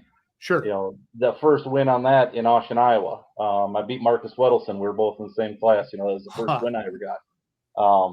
Fast forward, Marcus and I are on the same track again on the same class, numerous events, years later. We got Picklers, they were all in the same class. We've all kind of had this progression. It's another family, and we've been doing this 30 plus years, and that's the fun part. We just actually took the tractor up to Pickler shop on Saturday night. Ran it up there, trying to get this thing together and ready to run. I mean, the tractor's run, but we got this clutch can issue I won't go into, but it. You don't need to. We're going to get some help, and to see them, and it 10 o'clock at night, we're standing there shopping. It's like nothing's going on, and it's awesome. But as far as the pulling goes, that first win in Austin, I'll never forget, and one that was probably most memorable. Can't remember which. The years fly by nowadays, but the first Shipshawana out there in Indiana. The Winter Nationals for the NTPA. Yeah. Or spring Nationals. They call it in March. Spring Nationals. The March pull. Yep. I was riding down I-90 with Jeremy Plutz. We're actually heading to Lemke's to get his motor and his tractor, which was committed to go out there at the time, Limited Pro. Yep. And I got a call from Helen, and they needed another light super, and they wanted to know if we could make it. And I had some personal issues going on at that time, and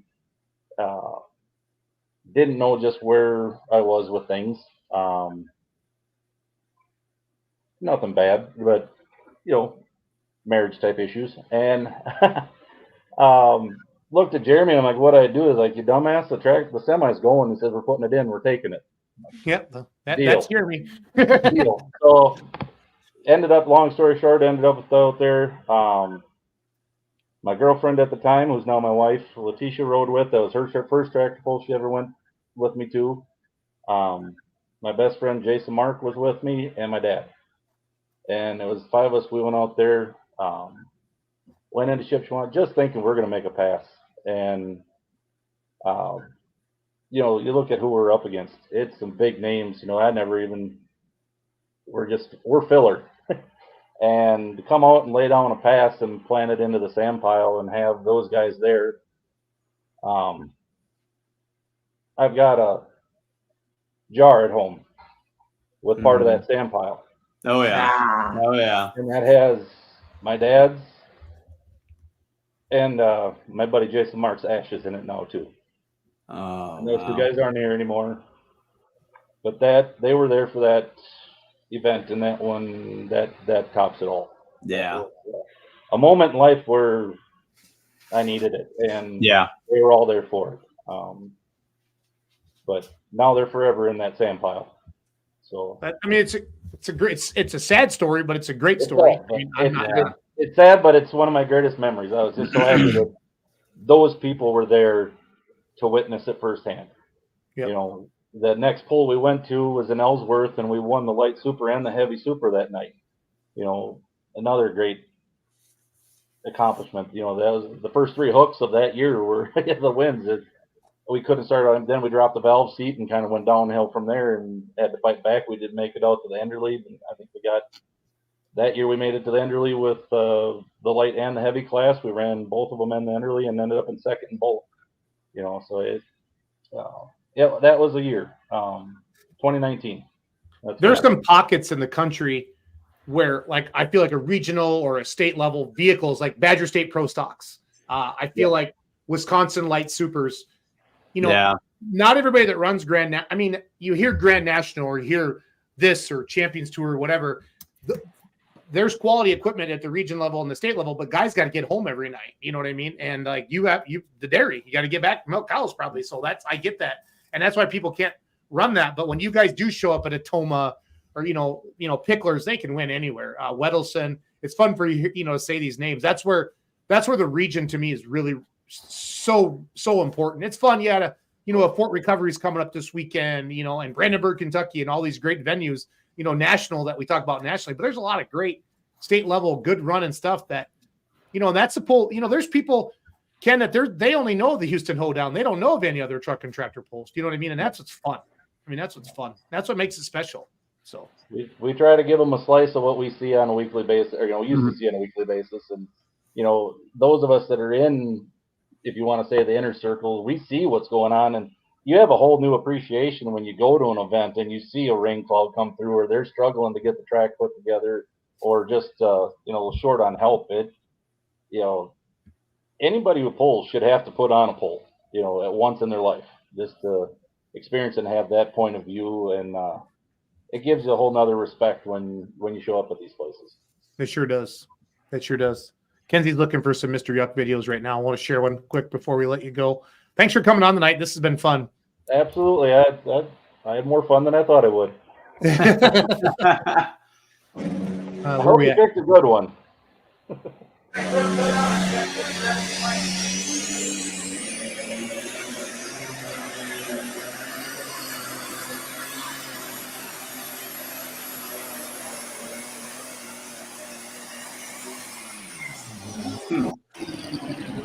Is that Caledonia? Is that Caledonia? I don't know. Nope. It just says Miss Young. Anoka? Here's Decorah. That's Decorah. That first might have been Anoka.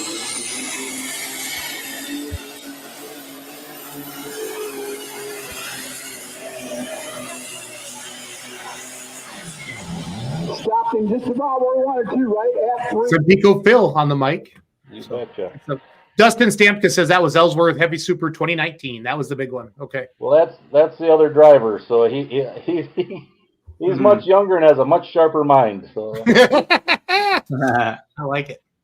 I like it. Well, Ken, we'll let you go. Good luck this weekend, buddy. I hope you fill those stands up, and I hope we have a good hoedown. So thank you very much, and I appreciate everything you guys have done. So thanks, bud. Keep up the good work. Thank you, sir. I love hearing those stories. I don't. Yeah, that's I've known Ken that's for a long cool. time. I've known Ken for a long time, and he's a great guy, and just loves pulling, and you can tell. Yep. You know what I mean? Yeah, And, yeah, absolutely. but As I'm simple as like, that. he knows his kids are busy, and he's doing that. And tractor pulling will be there for him when the kids get a little older and they have a little bit more time. So it's pretty awesome to hear that. So, Yep. Storylines. What do you want to talk about? I want to wrap her up here in Gage. about 10 minutes, but Gage Ott. Got Okay. it. I gotta talk. I've got to talk about what I saw in Pawnee City. all right, on- Mike, set it up. Set it up, announcer. Set it up. Well, on Saturday night. So you lay got. lay it out. I don't lay it out. Yeah. Well, did you read the article today, Jason? Is there a new what do we call our blog This now? week with the Outlaws. It used to This be this Week with week the with Outlaws. this week in pulling, but now it's Outlaw exclusive.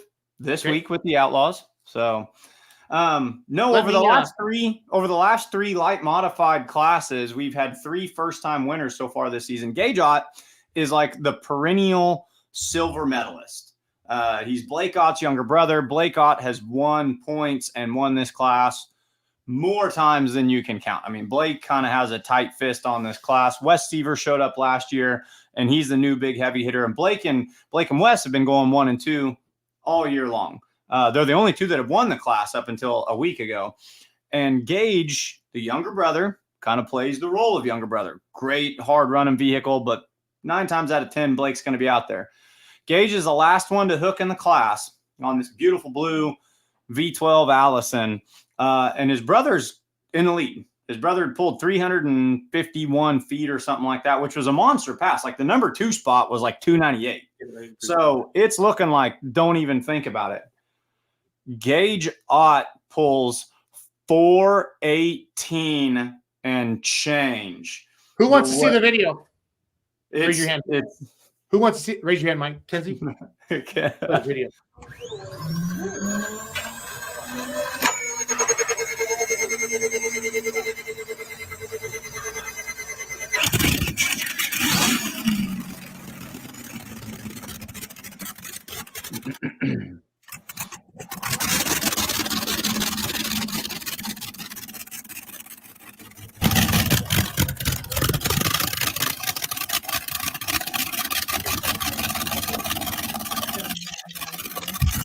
Can we play it? Yeah.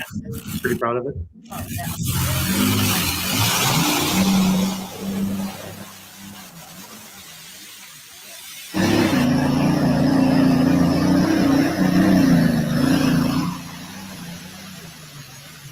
I love your Watch, he gets both hands going. He gets both of them. I mean, he has been in that number 2 spot for so long. And to finally be out in front of Big Brother with the farthest distance I've ever seen it in tractor pull. This is the farthest I've ever seen any vehicle go. The way I wrote it. Raise your hand if you think in the comments, or type in raise your hand in the comments. Duh. Hi, there's Jason. Emoji. I can do the emoji. Yeah. Who thinks we should just have an Allison class? Like that's all you can have is just Allison's mic. Like that would be Ken's in the green room like, right hell now. yeah. Ken's in the green room raising his hand. Saying, Here, hell, I'll bring Whit back on. Here, hold on. The way I put it in my article, I said it was as if they're freaking awesome. Allisons are the shit. It was like They really every are. second place he'd ever gotten was a foot that was owed to him, and he cashed in on every single foot because he didn't win that class. You know, he had to go 350 to win it. He didn't win it by going 352. And him and his brother's vehicles are set up almost identical. He went freaking 418. I don't think you could have paid him $1,000 to let go of that throttle. He would have went to Kansas if the track would have been long enough. You get those rides, you don't back out of the throttle. Yeah. You just find out what track there is in that venue. Yeah, those are the ones you just know by the seat of your pants. There is nothing going to happen but great things, and everybody should experience that one time. You know, that is the most euphoric thing you can have is when your rear end sits down into the seat and everything's planted and every horse is going down to the ground and you're just moving. You know, you asked about special moments. beating Esden Lane for the first time was a special moment. And when he came over to congratulate me, he told me the mod burn in at the end was unnecessary. I said, well, I wasn't letting up until I knew damn well I was past you. Yeah. Esden's awesome. No, Richard Morris told me a story this weekend about where he did something kind of like that, and the flagman said, "Didn't you see that red flag?" And nope, sure didn't. Was right hand was forward. So no, it's all good like that. We'll leave Ken on a little bit if you don't mind, Ken. I'll try to screw things up best I can. That's fine. Mendon, Illinois, Sunday and Monday. I'm gonna be down there. I want to give them a shout out. They got a bunch of stuff going on. They got some PPL, some ITPA, a whole bunch of stuff. I'm gonna be back on the microphone down there. I'm looking forward to that. Waterloo, Illinois, this Saturday night. $10,000 to win the two-wheel drive truck class. $20,000 purse. So Gene Stump is a promoter down there. We had him on the podcast last week. They got rained out last year, so he carried that money over. And then they're doing $7,500 for the purse for the 5.0 Pro Stock class. So that's pretty excited about that. And then I want to share this. So Julianne, Justin Kent's daughter, won $658 Friday night in Chapel Hill on a $10 bet. And that's pretty fun. I got to share my screen on this to do this. So if you haven't been to Full Pull Picks yet, everybody, and I gave Mike Idle my phone one night. We lost $100. So I pumped my account back up, Mike. So got to hit the Full Pull tab. Yeah. Thanks, is that because I wasn't picking this go around? Is that what you're saying? So Julianne, she won $658 Friday night. She picked Mac Daddy New Generation Plus. Now, Julia Ray was a favorite on this, and Lemke, so she won. Yeah, she bet $20. Excuse me, but you pick two people. This is fun. I'm really looking forward to this. What this is going to do, and then the money's going back into the Pullers Points funds as well at the end of the year from the gambling. So this is pretty fun. I really wanted to share that for $20 to hit a big one like that. That's pretty cool. But I think Lemke had longer shot odds, obviously, than Julia, because everybody always puts their money on Meyer, Simons, and the Mac Trailer teams, Connie's, Julia Ray and Mike Connie. But that was fun to see her do that well with that. So that was the biggest winner I saw from the weekend so far. So what else? you take that story, you take Gage's run, you take Adam getting the win. Where his father passed away. He passed away at Chapel Hill. He told us we had him on our countdown to pull time bike, and I brought him on Saturday night to celebrate Friday night, and they, his buddy went in, like, man, we haven't seen Dad all day. Go in and wake his ass up. And then, and Adam just said he just knew when he came out that, he was dead. And they have a parking spot there in Chapel Hill. Rojo, Larry Chapman, one of the promoters down there, they all stood in front of it when they pulled up. It has a picture of Larry, and it says something like a smile is better than a tear or something like that. So Larry was one of those smart asses so Adam was telling stories. If you go back to Full Pull, Facebook or YouTube Saturday night around 5:00, scroll the timeline, and you can we talked to Adam for 45 minutes. It was awesome to hear him talk about his dad. Ken, to hear you talk about your dad. Dads are the reason we do this, moms and dads. I mean, my dad's my best friend because of pulling. Mom and dad got divorced. Dad still lives in Iowa. Mom moves us to Wisconsin. Dad had an old D21. I thought that thing was a freaking red line fever. You know what I mean? That old blackjack. Yeah. And how else do you get a kid, friends, girlfriends, sports to go back to Iowa every weekend? And because of that blackjack, that D21, that's why. You know what I mean? And when I bought the Remedy or the High-Tech Redneck, that's my gift back to my dad to do that.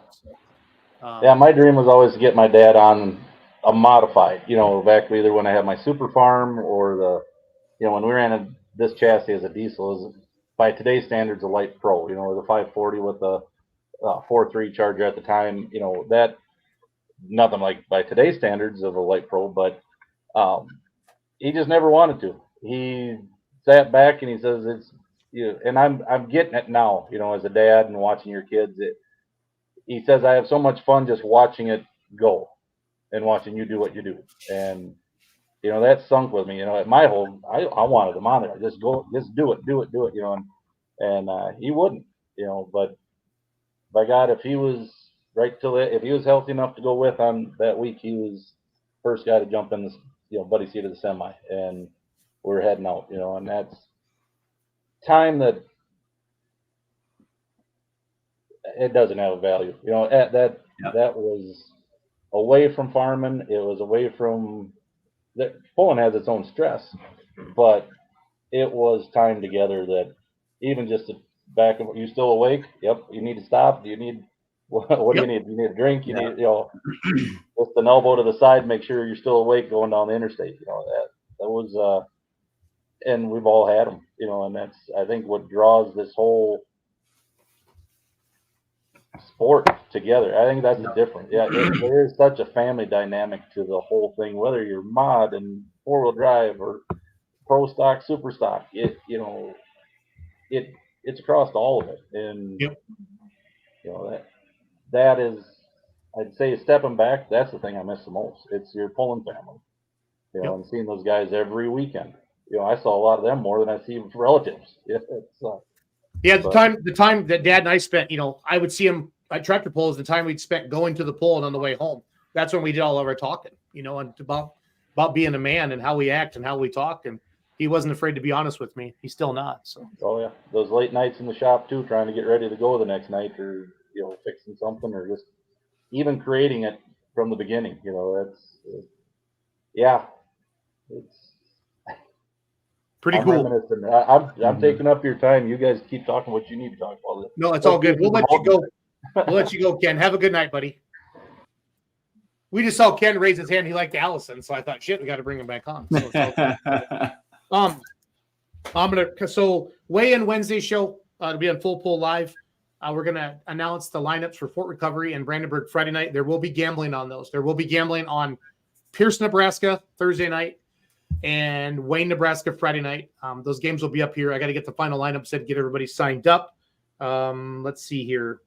I think that's all I had. I talked about Waterloo. I talked about Mendon, Kester, Chapel Hill was amazing. Kenzie, you wrap up your weekend. I started out in Bloomfield, Iowa on Wednesday. Thursday. No, it was Wednesday. Thursday. Oh. Definitely Thursday. When you run Outlaw TV, you don't know what day it is. It's okay, Ken. That's true. Okay. As long as you go to the right place at the right time. Hey, I got baptized. at Bloomfield this weekend. Yep. What? Yeah. It was Doug Ruth rained oil on me. He did what? He rained oil on me. I got back to the production trailer after the show. I thought he had water. I thought he was injecting water, and I thought he was I got right up in there. Getting those shots you want, Jason. I'm right up on top of that tractor. Hell yeah! And I'm feeling splatter, and I'm like, oh, he's got steam coming off because he's injecting water. And I get back to the trailer, and Kenzie's like, "What happened to you?" And I'm just covered. I'm covered in oil spots. Because I look like that at farm show this year. I have a shirt soaked with blow-by of Esden Lane in Wisner, Nebraska, and I kept that crew shirt, and I'm going to frame it. And I'm going to have him sign it. Did you frame it? Have him sign it. Just covered in fuel. Just covered in fuel. Oh, hell yeah, I will. So Kenzie, I hijacked your. So Thursday we're hanging out in Bloomfield. Good talker, bad listener. That's that Mike. That's okay. I'm used to everything. So she told me tonight. What'd you say to me? I expect everything. What did you say to me at the beginning of the night? You told me to do 5 million things at once. I told her to do 5 million things at once. Well, what's wrong with that? I don't see the problem with it, Mike. Anyway, back to I digress. So Bloomfield, it was cool. Nice little 30 hook show. It's a great thing for a Thursday night, at a smaller fair like that. The crowd showed up, so it was nice. The next day we went to. You went to Montgomery City. Montgomery City, yes. Hi, my name's Kenzie. I don't know what day it is. No, I don't. I don't. Nor where do I go. Anyway, Montgomery City was nice. Again, great crowd. Hey, real quick, which Ruth tractor got you? The one that didn't run at the end, or the one that did run? No, the one that did run, the 2 Ruthless, I think is the one. Ruthless and 2 Ruthless. I think that the 2 Ruthless bespeckled me. Kenzie sent me a wonderful picture from Montgomery City right in the middle of our show at Lee, because awesome things come out of Macon County, Missouri. So that made me happy to see. Yeah. They let the 4-wheel drive trucks run. They went way past my cameraman, which is pretty cool. Well, Mr. Stone told me the next day. He said they were way out there. They were way out We're in Montgomery City. Montgomery City. Well, the semis were touching the sand, right? Yeah. Well, that's what semis do. But they're cool. That's what semis do. Yeah. And then next What night, about- Warrensburg. What about Warrensburg? In Bloomfield, Iowa. Here, International we're going tractor to Mike called Idol. Too Ruthless. Now, fans, these camera shots are from the Mike Idol. Mike, raise your hand. I mean, Kenzie's in the trailer pushing the buttons. Kenzie gets all the credit. The only reason why Mike is live because of me. That's right. Kenzie has a clean shirt at the end of the night, though. So This tractor has a trailer mate, the Ruthless Binder. The Ruthless Binder was the first. Isn't Ron's voice majestic? It's very soothing. It's very, I love it. It's very, I love it. frustrating because I went back and listened to his Warrensburg show. I felt that I had done as well as I could do this weekend. And I went back and listened to Ron, and I was like, I'm not even close. Not even close. I said, I don't have a clue. I used to think announcing was my future. I started working with Ron a couple of times, like, yep, I'm gonna get into something else. Yeah. He's got the it in the factor. stable. The Too Ruthless being the second tractor added at some point later. 304.34, the mark to beat Look at that Roger shot, Ruey, Mike. the one bean farmer in the lead right now. The eyes. Look, I got to get the eyes. Mike, he's been listening. I'm proud of Mike. You do an awesome job, buddy. Now, if you ask any puller out there, any puller, doesn't matter who it is, Outlaw doesn't matter what UFC. class it is, what's the hardest pull in the world to win? They'll all tell you your hometown pull. Dustin Ruth from right here in Bloomfield, Iowa. Here comes Too Ruthless.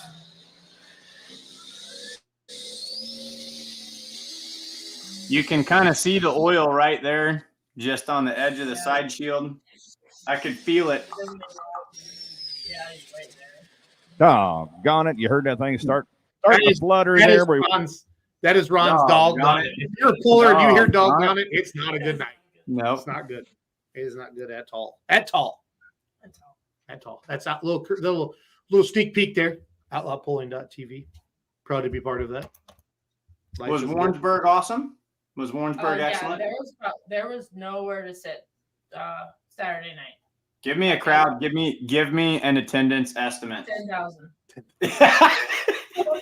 You do not know how much I'm enjoying this. Easy. I'm Didn't serious. even hesitate. 10,000. Easy. Looking through my trailer window thing around my screen, there was like a bajillion people there. Looking through my window thingy, there was a bajillion people there. No, I'm serious. There's a lot of people there. That's what they want. That's what that pool I was like, deserves. I was happy That for pool them. deserves a big attendance. So good deal. I'm just gonna say, I mean, the Beer Money Pulling Team runs their social media. So I mean, I don't know if that's why or not. It doesn't hurt. Little pat on the back, Kenzie, for us, or no? Little pat. Sure. Did you just pat yourself on the back? Oh, okay. You're supposed to. Anyway, but yes, it went great. MSPA put on a good show as well for their 3 Polish classes they had. Currently leading the Organics Midwest Summer Sweep. Well, that's not him on screen. But That's that the was River Rat. River Rat of Mr. Wayne Lock. All right, let's shut He's up and having- listen to the River Rat. He's having a good year. He was first up in the mods, right? Yeah. Yes. Look at that crowd, Mike. All right, question, Mike. Oh, it was a lot. Yep. Do you want us to zoom out more? Do we need to zoom out more? So because I've different people let us know. We like keeping it pretty tight, but I've had some people say they want it out a little bit more so they can actually feel how fast they're going. That's something I want to talk to you My about. gut, so literally the first time I picked up a camera, so this is for whatever it is, first time I ever picked up a camera, I zoomed way out because I thought I wanted to see tractor and parts of the sled. And then Kenzie told me like pretty quickly, she's like, hey, you need to get in tight. I went back and watched both shots. I feel that the tight shot looks a lot better than the zoomed out shot. That's what you're doing here, showing the replay. That's what I think. Yeah.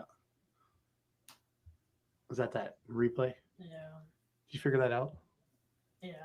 Well, it was just a lot happening. all at once. Yeah.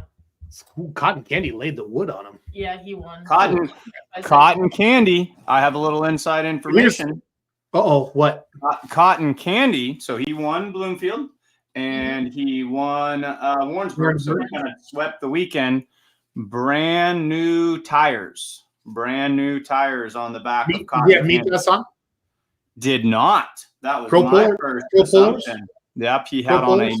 a newer, different set of Pro Pullers. I parked next to George and Cameron at Bloomfield, and that was the first thing he told me. I said, brand new tires, first run we've had on it, and they won both hooks this weekend.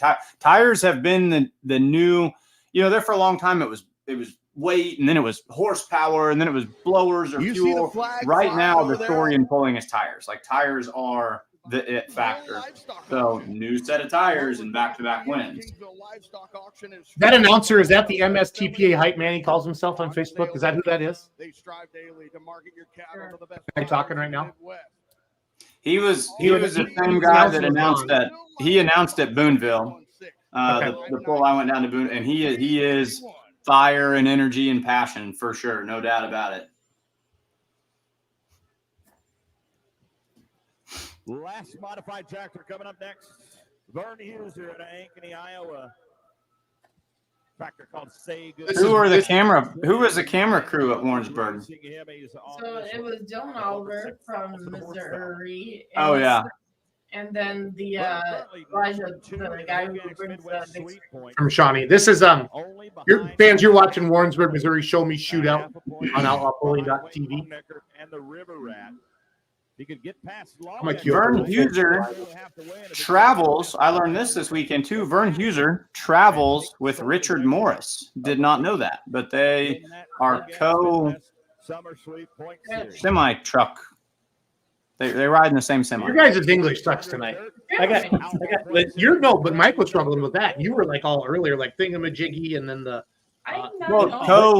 bajillion people here. What would you call it? Co semi truck rider partners. Like they share a semi. Yeah, that works. That works. If people get the point, that's all that matters. Yeah. But yeah, no, it was a great show. Yeah, I like these. I like these shots with the mods where you look right up through the twin Hemis up front. I think those are fun shots. Got to beat 343.29 to win it. What else do you want to see from Warrensburg, Michael? How many of y'all think you can do it? I wasn't at Warrensburg, and I haven't had a chance to go back and I know. What do you want to see? Oh, I know. I do know the answer. Surprise. Pro stock 4x4 gas truck? Yes. Yep. Because you're making fun of me, or because you saw the cool winner in that class? No, I'm because no, that class had a really interesting winner in it. Go to the pro stock 4-wheel drive trucks. I like modified 4-wheel drive truck too. If that counts for anything. So I like modified 4x4 trucks too. Yeah, we had a surprise. We had a surprise. Trailer mates. Trailer mates. We're gonna go with trailer mates. Mark Tristan is Trailer going mates. to get past Scott Candy. Cameron Neems going to get 2 in a row Thursday night and here tonight in Warrensburg. Semi-truck riding individuals. Were the gas trucks early or late? No, they were later. There's Rat Trap. Then after him, Where did the Tator wagon hook, Kinsey? Go to the Outlaw app. It's free. That's what I'm doing right now. Let me know. Yeah, but it's going to show results. It's not going to show lineup. It shows your hook number next to it. Ding dong. Ah, indeed. Oh, he was first. Okay. He was first, so he's not even close. There's no bag. Yeah, George back on that.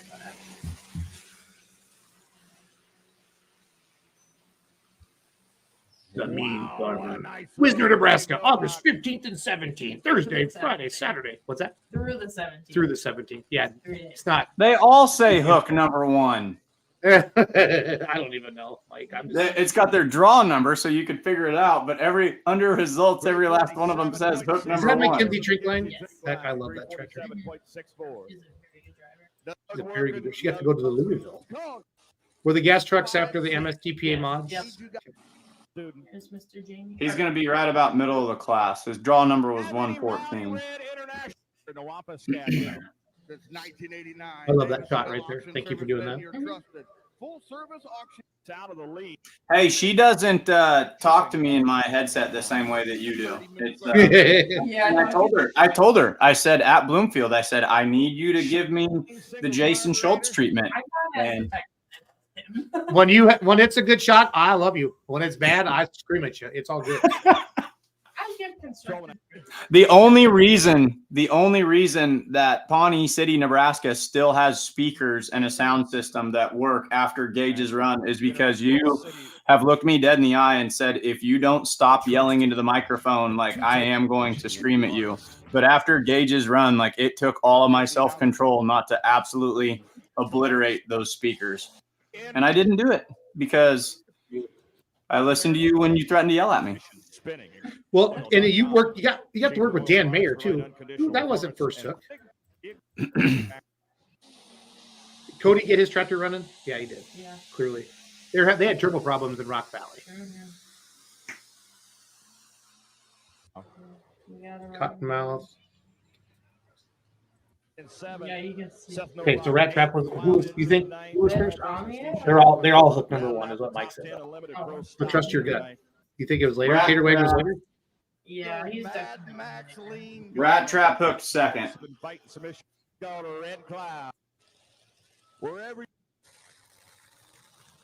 Tater Wagon's red and black, right? Yep. It's like a maroon.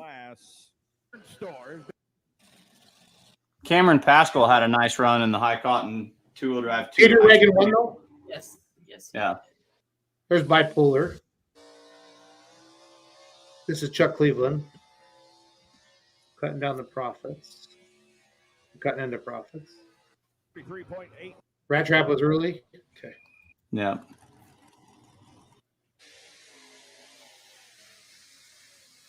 Representative and Mr. Dan Howe. Whip it. There it is. Tater Wagon, that's your winner. Here we go. Ron Stone's mouth. OutlawPulling.tv. Looks like it puts him in the number 4 spot for now. Here comes the Tater Wagon Chevrolet out of Villisca, Iowa. Dave Walters.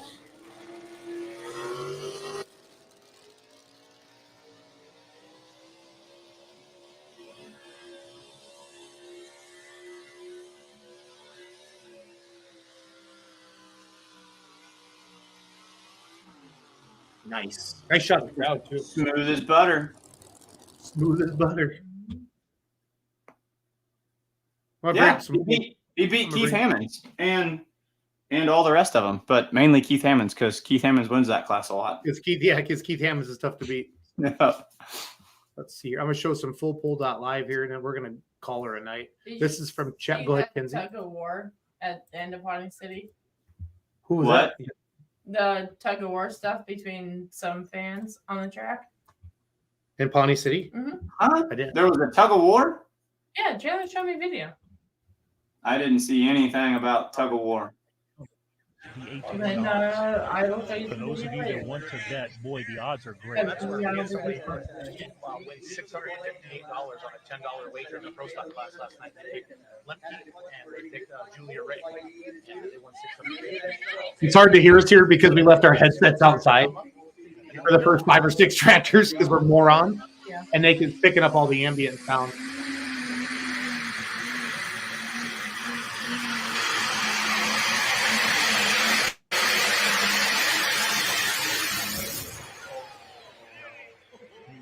Sound.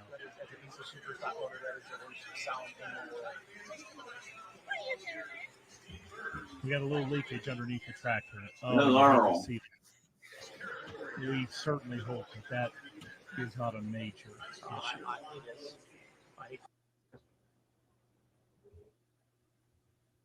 Here's the bootlegger.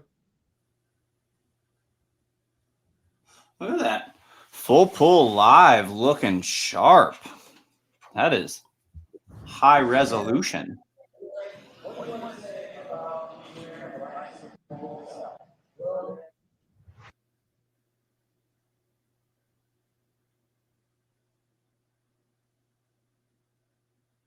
That's Colin Ross driving the bootlegger, everybody. Another great replay of Colin Ross there and the bootlegger. As we're hey, I just said that. It's like you think a certain way. 5 points behind Brent there. Now we saw Grant Theobald come into the weekend with about a 12-point lead in the mini rod division. That's gone. Did anything wrong? You know how this goes. Travis Schlaba now. You don't even get in the big classes. He was freaking awesome. We have 10 diesel supers for Federal Bank. Cool guy. So great shot here of Julia Ray. But injected funds, Brent Meyer going to be up a little bit later in the class. But she picked up 3 points on Brent last night with her finish. So and we got a lot of season left. Oh, yeah. There's a double womp right there. We come out so hard, with Benson, Farley. This is full.live, everybody. It's like bang, bang, bang. You're almost, oh, why do we do this? We're showing outlawpulling.tv earlier. Now, did you have to do much to the bone twister between Toma and here? Oh, that's down. But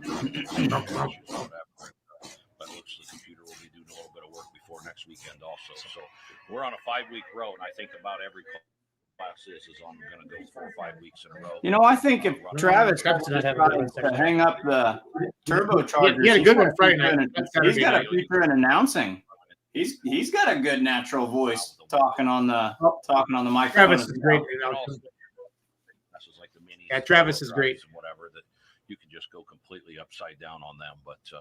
I did chuckle earlier, as bootlegger Colin took off, and then I seen on one of these cameras, the Mac Daddy crew, they were moving weights. So every crew has, every tractor has that awesome crew that is also back there watching tracks and everything and seeing what all happens here to make that adjustment. Julia got 3rd place last night out of 19 pro stocks, so had a really good pass. She's currently 2nd in the points, 5 points behind Brent Meyer and Injected Funds. So Mike and Julia, they don't mess around. They start playing with pitcher in the pitcher. This has been kind of fun.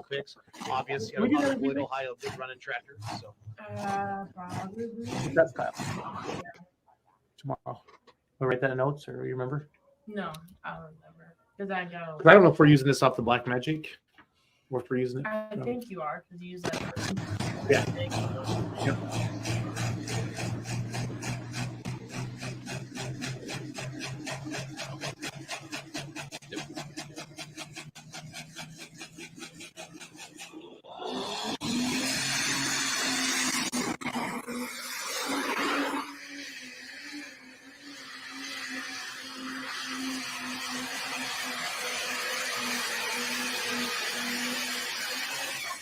Danny Schmucker, Travis Schlaba, you're feeling pretty good right now, keeping that 325 and the sled is set.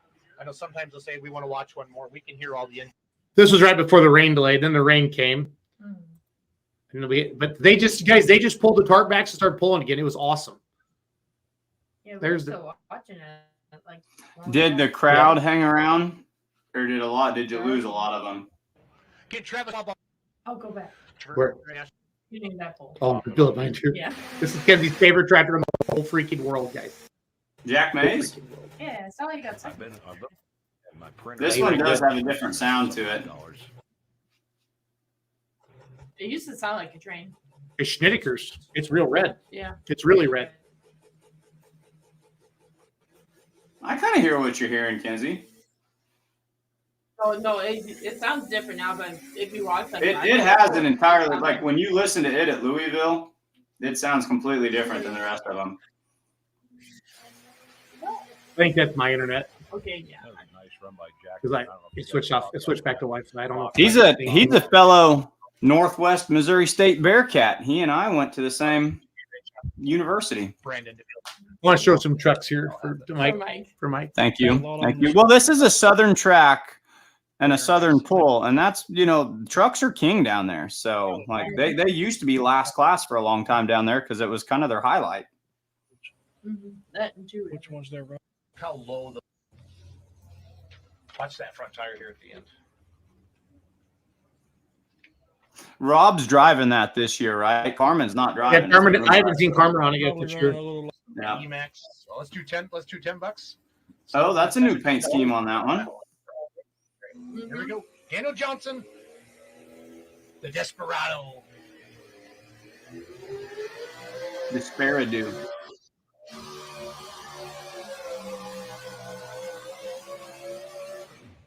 Were trucks last class this year? No, unlimiteds were. They always used to run them last, and then in 2023 they changed that up. So yeah, they ran the unlimited sled. They kept the same point order. We went diesel supers, minis, pro stocks, 4-wheel drive trucks, and unlimiteds at the end. So yeah.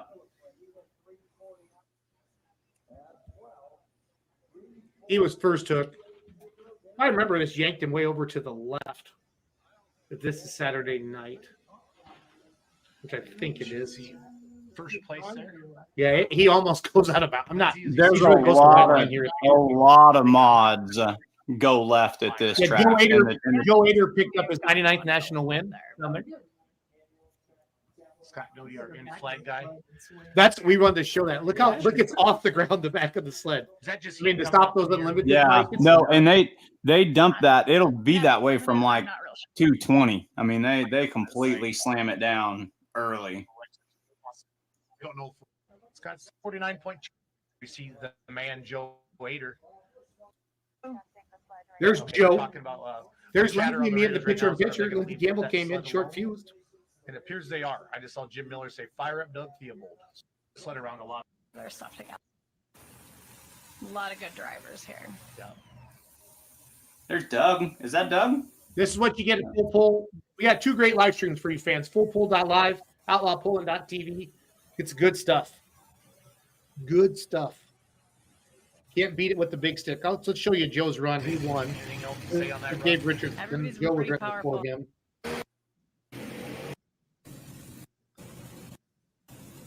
You really do. They're like, he's got his, we're going to get you a stick so you can hold it up like this on your camera. This is a cool shot. Ooh. Yeah. You really do. Well, I've got my I like to call what do you call my just monopod? Yep. 349. Maybe I just hold up the monopod. Yep. That's all he was doing. That's a cool shot to get above it like that. We tried a bunch of different stuff Saturday night. That is cool. That is really cool. Yeah. All like work. 349. There's Joe's run. He just tore it up. It was freaking awesome. It sits a lot. Yeah, that's his new chassis. He sits basically over like in front of the rear tires. They're all moving forward. All of them. They're all trying to get way forward.